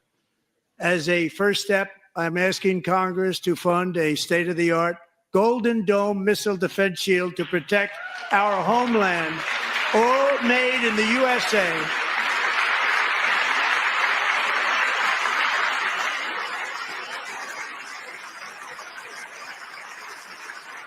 And Ronald Reagan wanted to do it long ago, but the technology just wasn't there, not even close. But now we have the technology. It's incredible, actually.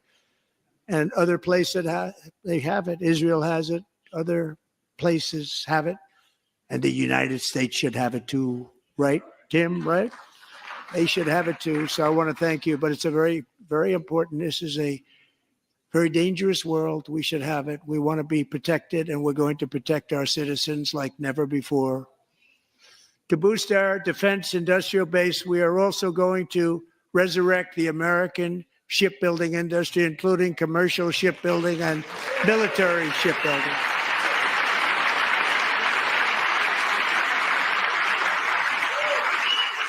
And for that purpose, I am announcing tonight that we will create a new Office of Shipbuilding in the White House and offer special tax incentives to bring this industry home to America where it belongs. We used to make so many ships.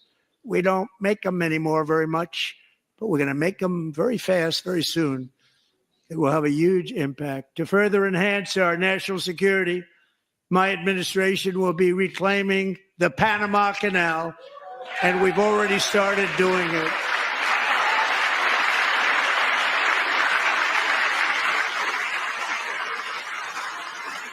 Just today, a large American company announced they are buying both ports around the Panama Canal and lots of other things having to do with the Panama Canal and a couple of other canals. The Panama Canal was built by Americans for Americans, not for others, but others could use it. But it was built at tremendous cost of American blood and treasure. 38,000 workers died building the Panama Canal. They died of malaria. They died of snake bites and mosquitoes. Not a nice place to work. They paid them very highly to go there, knowing there was a 25% chance that they would die. The most expensive project also that was ever built in our country's history, if you bring it up to modern day costs. It was given away by the Carter administration for $1. But that agreement has been violated very severely. We didn't give it to China. We gave it to Panama, and we're taking it back.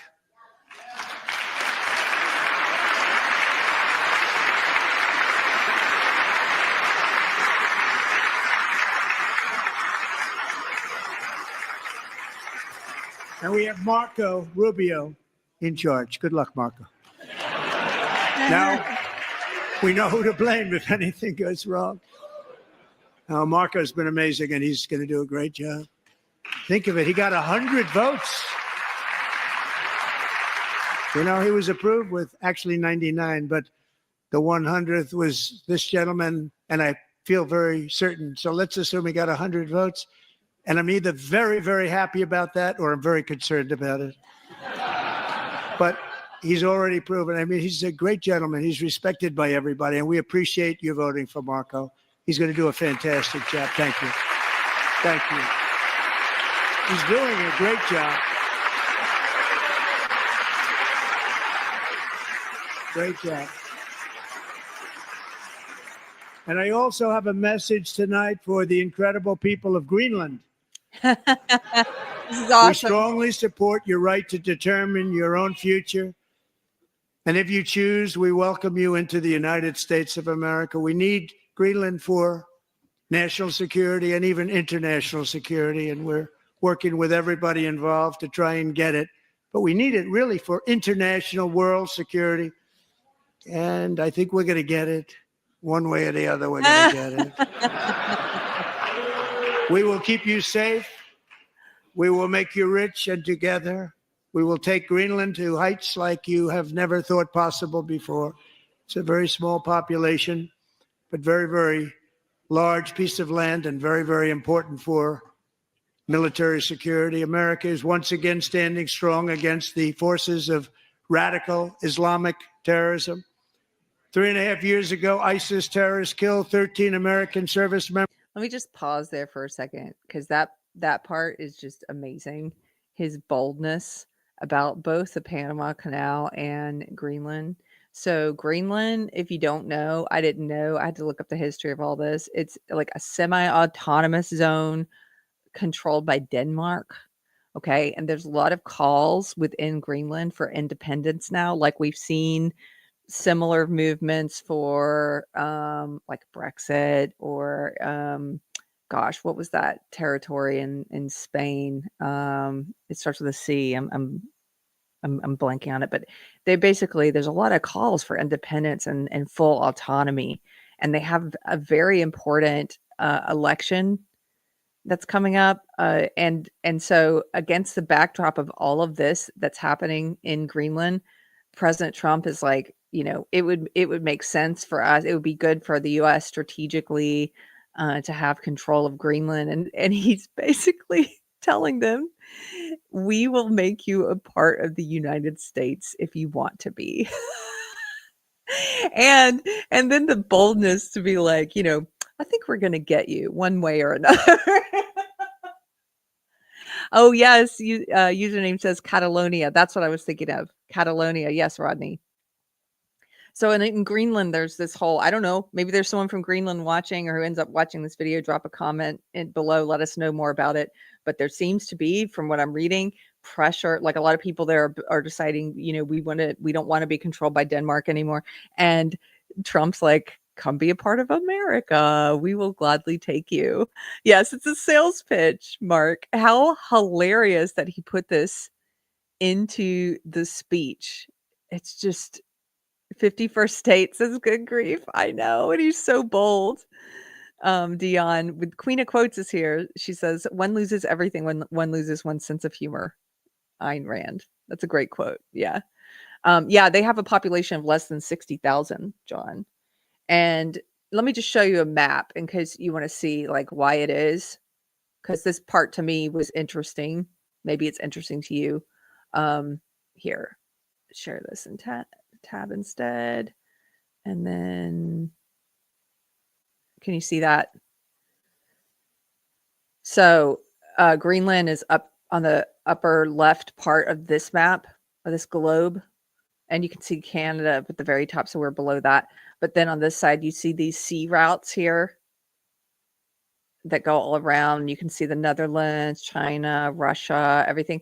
So this is an article from CBS and says Greenland is located to the northeast of Canada and is largely covered by the Greenland ice sheet, the largest island in the world, but home to only around 60,000 people. It is a semi-autonomous territory of the Kingdom of Denmark with its own elected government. Its location, especially, why am I getting advertisements for Depends for men size XL? What? This is not based on my browsing habits. What is happening? I feel like they're trying to embarrass me on a live stream because normally my ads are for things I've looked for, like stoves and ranges. I just noticed this. I'm sorry. Maximum absorbency depends. It's got a very large man on there, XL. What? No. Maybe it's because I say in my streams that I only have a 2-hour bladder. Jen says, I've been seeing stuff like that in my feed too. Am I at that age now? Oh my gosh, maybe it's because they think I'm old. How insulting. How insulting. Okay, let me move on. Okay. So it's talking about Greenland. It says its location between the US, Russia, and Europe makes it strategic for both economic and defense purposes, especially as melting sea ice has opened up new shipping routes through the Arctic. It is also the location of the northernmost US military base, Mr. Trump has repeatedly claimed that the U.S. needs Greenland for national security purposes. Quote, I'm talking about protecting the free world, he said in early January. You don't even need binoculars. You look outside, you have China ships all over the place. You have Russian ships all over the place. We're not letting that happen. We're not letting it happen. The Northwest Passage, or the Northern Sea Route, was first crossed in the winter months by a Russian commercial vessel several years ago, and it is a shorter route linking East Asia's major ports to Europe and the Atlantic Ocean. Western powers have already voiced concern about Russia and China using it to boost their presence in the North Atlantic. So see that sea route up there, right below Greenland, right above Russia? Quote, the Americans have a strong interest in overseeing the activities of foreign countries in Greenland because it's such a big security asset for foreign states. And due to that, any investment or activity from the American point of view may be seen as a security threat. This is what Professor Frank Sergerson at the University of Copenhagen said. This human rights lawyer in Greenland told CBS News that the ties between the territory's semi-autonomous government and the Danish government had grown tense in recent years. And Mr. Trump could be trying to take advantage of that. Yes, of course. We don't need a human rights lawyer to tell us that. That's what's happening in this speech. He's like, hey, Greenlanders. You can come be part of America. Quote, he's noticed that there's this tense relationship between Denmark and Greenland, and he has seen opportunities in that, she said. Greenland also has oil, natural gas, and highly sought after mineral resources. Those mineral resources, which include rare earth elements, quote, have only been lightly explored and developed. Greenland may have significant reserves of up to 31 different minerals, including lithium and graphite, both of which are needed to produce electric vehicle batteries. Great. Blah, blah, blah. Lithium production is currently dominated by Australia, Chile, and China, while China produces about 65% of the world's graphite.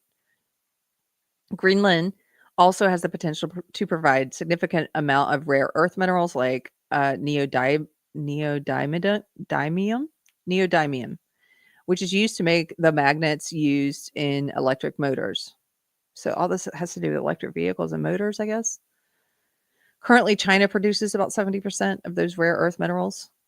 So this would be very, very good for us, basically.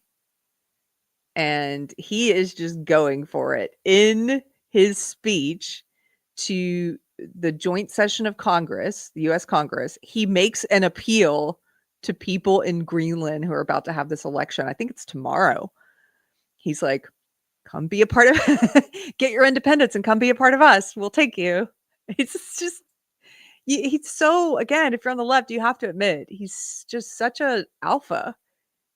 He's just like, I'm going to make this deal. I'm going to make this offer.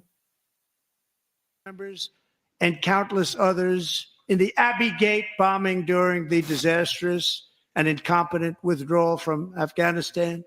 Not that they were withdrawing, it was the way they withdrew. Perhaps the most embarrassing moment in the history of our country. Tonight, I am pleased to announce that we have just apprehended the top terrorist responsible for that atrocity, and he is right now on his way here to face the swift sword of American justice.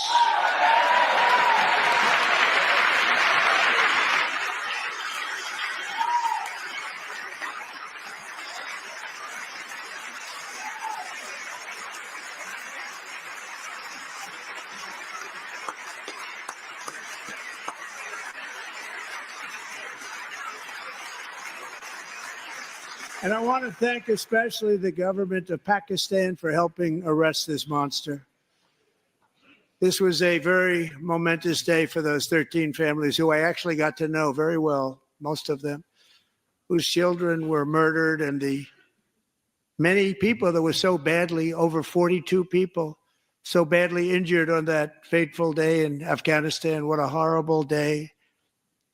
Such incompetence was shown. That when Putin saw what happened, I guess he said, wow, maybe this is my chance. That's how bad it was. Should have never happened. Grossly incompetent people. I spoke to many of the parents and loved ones, and they're all in our hearts tonight. just spoke to them on the phone. We had a big call. Every one of them called, and everybody was on the line, and they did nothing but cry with happiness. They were very happy, as happy as you can be under those circumstances. Their child, brother, sister, son, daughter was killed for no reason whatsoever. In the Middle East, we're bringing back our hostages from Gaza. In my first term, we achieved one of the most groundbreaking peace agreements in generations, the Abraham Accords.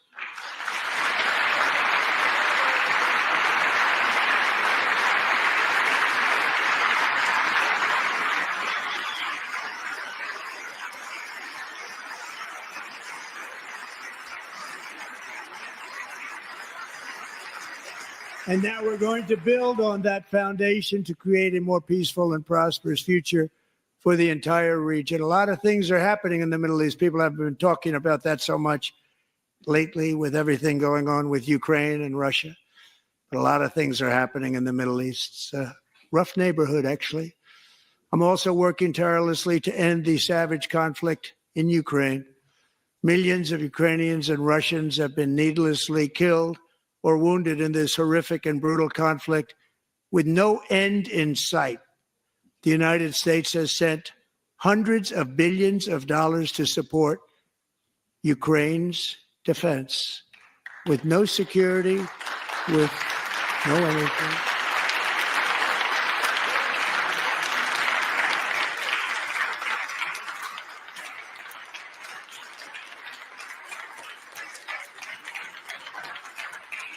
Do you want to keep it going for another 5 years? Yeah, you would say Pocahontas says yes. That's because you couldn't see her on this particular broadcast. I think this is the CNBC one, but others cut away to her, and she was one of the ones clapping really loud about sending all the money to the Ukraine with no end in sight. She just clapping like, yes, let's keep doing it. So he says Pocahontas says yes. There she is. There she is. 2,000 people are being killed every single week. More than that. And she's clapping for it. Let's just keep it going. I remember when the left, I remember when we were anti-war. They're Russian young people. They're Ukrainian young people. They're not Americans, but I want it to stop. Meanwhile, Europe has sadly spent more money buying Russian oil and gas than they have spent on defending Ukraine by far. Think of that. They've spent more buying Russian oil and gas than they have defending. And we've spent perhaps $350 billion, like taking candy from a baby. That's what happened. And they've spent $100 billion. What a difference that is. And we have an ocean separating us, and they don't. But we're getting along very well with them, and lots of good things are happening. Biden has authorized more money in this fight than Europe has spent by billions and billions of dollars. It's hard to believe that they wouldn't have stopped it and said at some point, come on, let's equalize. You got to be equal to us. But that didn't happen. Earlier today, I received an important letter from President Zelensky of Ukraine. The letter reads, Ukraine is ready to come to the negotiating table as soon as possible to bring lasting peace closer. Nobody wants peace more than the Ukrainians, he said. My team and I stand ready to work under President Trump's strong leadership to get a peace that lasts. We do really value how much America has done to help Ukraine maintain its sovereignty and independence.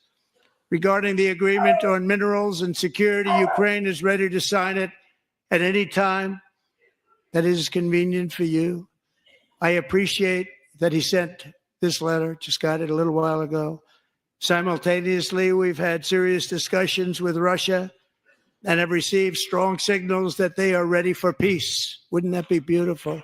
Wouldn't that be beautiful?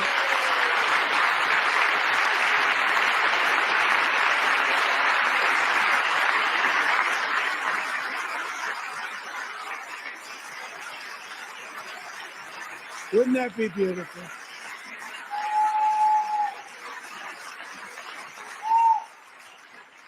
It's time to stop this madness. It's time to halt the killing. It's time to end the senseless war. If you want to end wars, you have to talk to both sides. Nearly 4 years ago, amid rising tensions, a history teacher named Mark Fogel was detained in Russia and sentenced to 14 years in a penal colony. Rough stuff. The previous administration barely lifted a finger to help him. They knew he was innocent, but they had no idea where to begin. But last summer, I promised his 95-year-old mother, Malphine, that we would bring her boy safely back home. After 22 days in office, I did just that, and they are here tonight.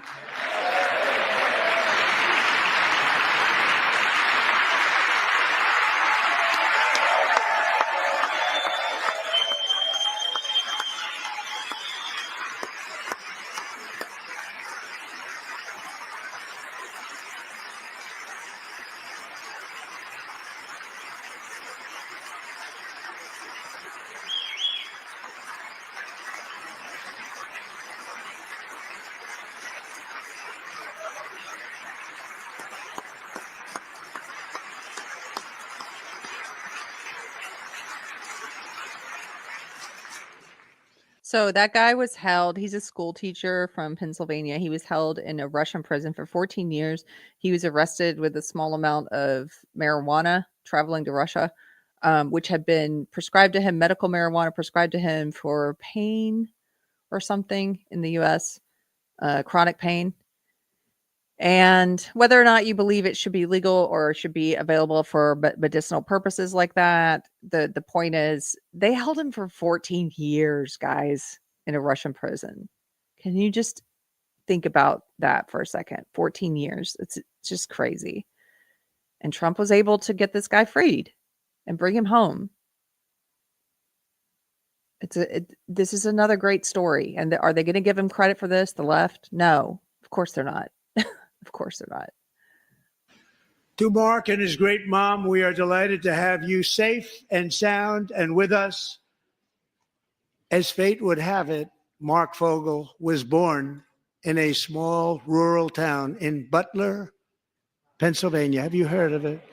Where his mother has lived for the past 78 years. I just happened to go there last July 13th for a rally. That was not pleasant. And that is where I met his beautiful mom right before I walked onto that stage. And I told her I would not forget what she said about her son. And I never did I? Never forgot. Less than 10 minutes later, at that same rally, gunfire rang out and a sick and deranged assassin unloaded 8 bullets from his sniper's perch into a crowd of many thousands of people. My life was saved by a fraction of an inch, but some were not so lucky.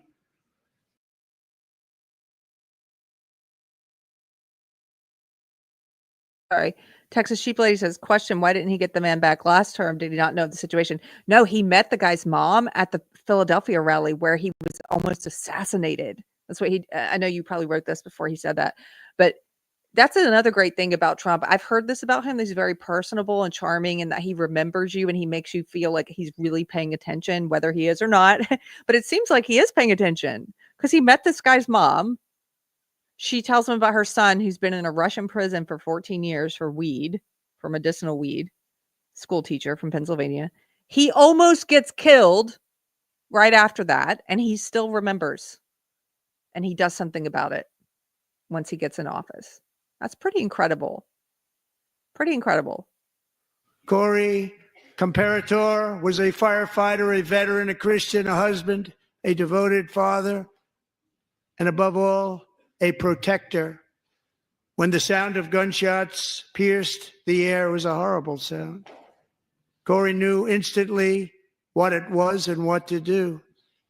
He threw himself on top of his wife and daughters and shielded them from the bullets with his own body. Corey was hit really hard. You know the story from there. He sacrificed his life to save theirs. Two others, very fine people, were also seriously hit. But thankfully, with the help of two great country doctors, we thought they were gone and they were saved. So those doctors had great talent.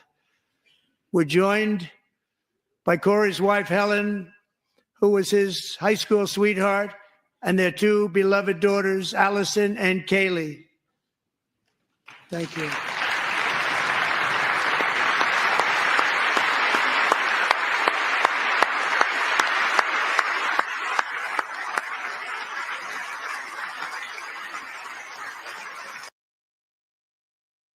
Oh, I see. Good grief cleared up the timeline a little bit. Mark Fogel didn't end up serving all 14 years in a Russian prison. That's what he was sentenced to. Thank you for telling us.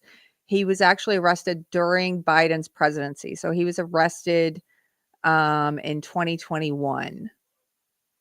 And they gave him a sentence of 14 years in prison. So that's thank you for clearing that up. I appreciate it. Yes, Rosa. That's a hero. He's talking about Corey, who was killed the day that they tried to assassinate Trump. He's talking about this father who was killed and his wife and kids who are there. The fireman, like, what a hero.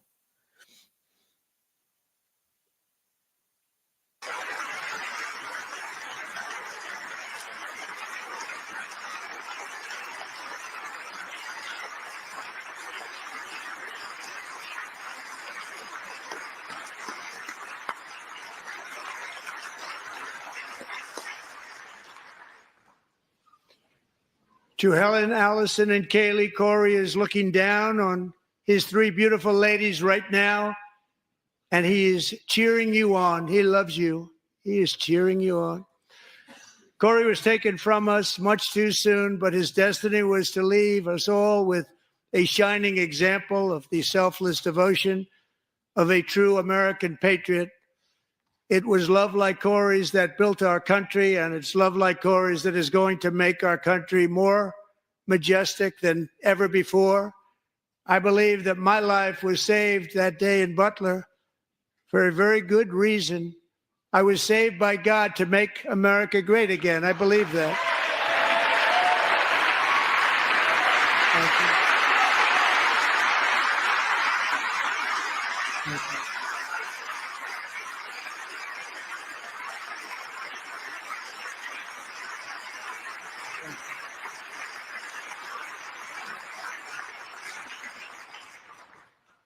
Thank you very much. From the patriots of Lexington and Concord to the heroes of Gettysburg and Normandy, from the warriors who crossed the Delaware to the trailblazers who climbed the Rockies, and from the legends who soared at Kitty Hawk to the astronauts who touched the moon, Americans have always been the people who defied all odds, transcended all dangers, made the most extraordinary sacrifices, and did whatever it took to defend our children, our country, and our freedom. And as we have seen in this chamber tonight, that same strength, faith, love, and spirit is still alive and thriving in the hearts of the American people. Despite the best efforts of those who would try to censor us, silence us, break us, destroy us, Americans are today a proud, free, sovereign, and independent nation that will always be free, and we will fight for it till death. We will never let anything happen to our beloved country, because we are a country of doers, dreamers, fighters, and survivors. Our ancestors crossed a vast ocean, strode into the unknown wilderness, and carved their fortunes from the rock and soil of a perilous and very dangerous frontier. They chased our destiny across a boundless continent. They built the railroads, laid the highways, and graced the world with American marvels like the Empire State Building, the mighty Hoover Dam, and the towering Golden Gate Bridge. They lit the world with electricity, broke free of the force of gravity, fired up the engines of American industry, vanquished the communists, fascists, and Marxists all over the world, and gave us countless modern wonders sculptured out of iron, glass, and steel. We stand on the shoulders of these pioneers who won and built the modern age, these workers who poured their sweat into the skylines of our cities, these warriors who shed their blood on fields of battle and gave everything they had for our rights and for our freedom. Now it is our time to take up the righteous cause of American liberty. And it is our turn to take America's destiny into our own hands and begin the most thrilling days in the history of our country. This will be our greatest era. With God's help, over the next 4 years, we are going to lead this nation even higher, and we are going to forge the freest, most advanced, most dynamic, and most dominant civilization ever to exist on the face of this earth. We are going to create the highest quality of life, build the safest and wealthiest and healthiest and most vital communities anywhere in the world. We are going to conquer the vast frontiers of science, and we're going to lead humanity into space and plant the American flag on the planet Mars and even far beyond.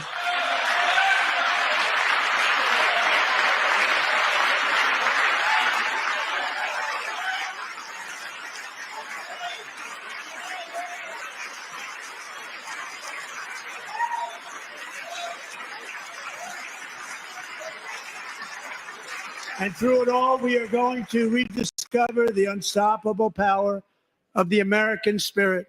And we are going to renew unlimited promise of the American dream. Every single day, we will stand up and we will fight, fight, fight for the country our citizens believe in and for the country our people deserve.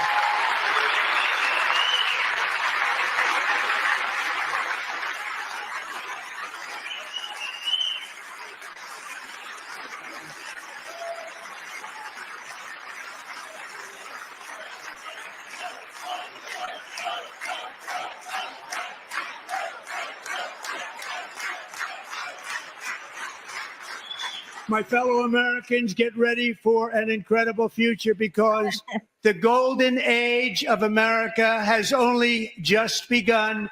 It will be like nothing that has ever been seen before. Thank you. God bless you. And God bless America.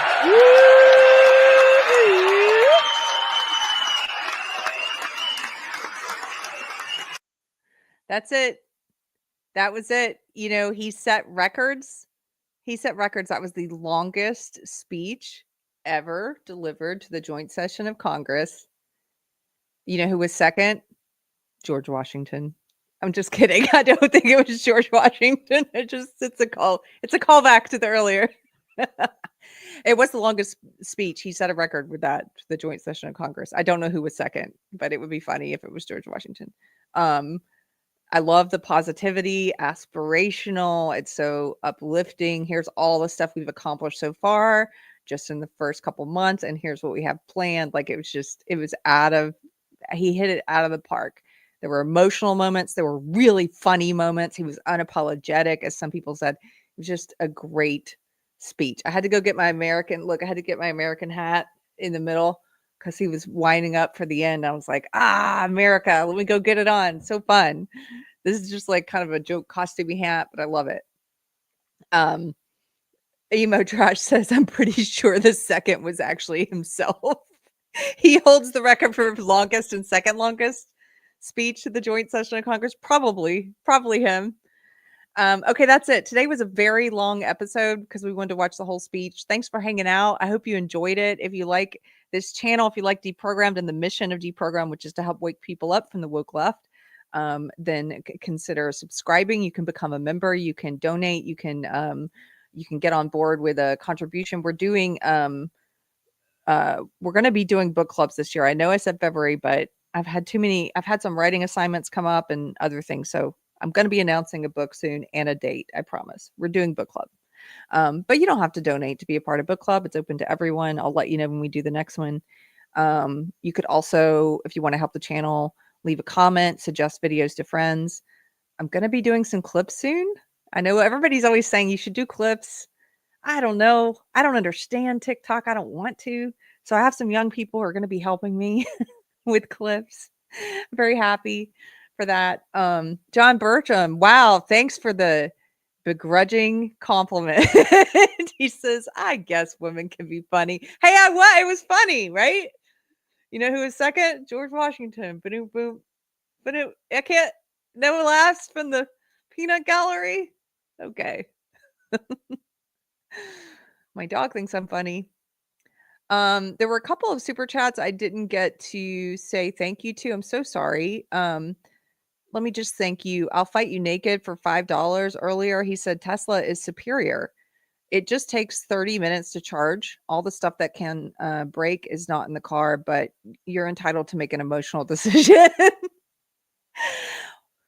Why is it emotional? Why is it emotional? I don't want something that is electric, and I don't like the idea of them being able to remotely shut off cars either. That's another thing with new cars. The point is, I don't want any new vehicles at all. And I want something that can be converted during an apocalypse to run on vegetable oil. So if I need it to.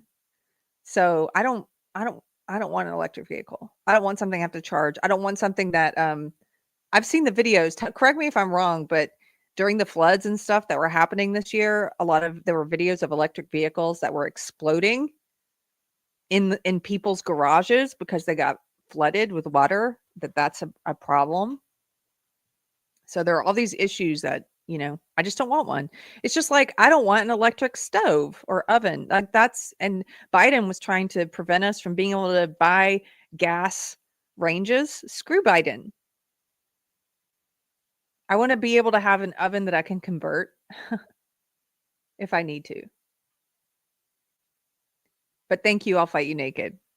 You can fight me in the comments about it. Tell me why I'm wrong. That's okay. I want to hear more. Maybe I don't know enough. I'll Fight You Naked for $2 says Elon should have pulled a Dr. Strangelove salute. I have to go look up that reference. I've seen Dr. Strangelove, but it's been a while. Thank you for that. Eric Heffelfinger for $10. Thank you, Eric. Thanks for supporting the channel. He says, even if Social Security is paying 100+ people as a glitch, like the left says, then why are we using a system that cannot understand dates and numbers to handle money? Exactly. That's what I was saying earlier, Eric. Like it's a problem either way. Whether all of those people, those dead people were sent checks or not, it's a problem either way. And then Good Grief for $4.99. Thank you, Good Grief. Thanks for hanging out. You were really funny in the chat today. Good Grief for $4.99 says great show. I appreciate you. Thanks for being here. Randy earlier for $2. Don't forget to like, comment, subscribe. Thank you, Randy. I had Wicked Psych says, where are you supposed to charge an electric vehicle if you don't have a garage and it's cold and snowy several months of the year? Yes, there's all these questions. Though, that's what I am. Also, I am a Luddite. I will always be a Luddite. I hate, you will pull me kicking and screaming into the future. Rosa earlier was saying she's skeptical of AI. I can't stand AI. I know that's going to bother a lot of people, but I think it spells doom. Of course, that's what I think. I was the last person to quit using BlackBerry and to switch to iPhone. I did not want to. I was kicking and screaming. They do this forced obsolescence stuff. I hate it. My phone is so old. I don't even know what model iPhone this is. It's so old and it's almost not working anymore. There's all these problems with it because it's trying to force me to buy a new one, and I'm just going to hold out until I can't anymore. I'm a Luddite. So what? Emo says, Keri, if you were legitimately the last, LOL, give me a year. Are you still using BlackBerry? I thought I was the last.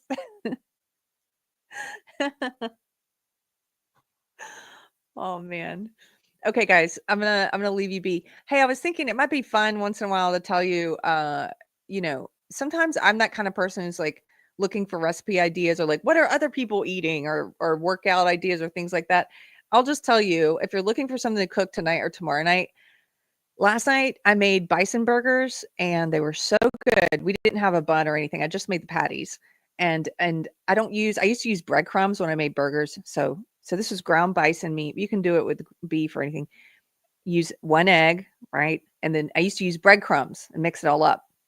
But we didn't have time to make homemade breadcrumbs, and all the breadcrumbs at the store have seed oils in them, all of them. So I tried this new thing.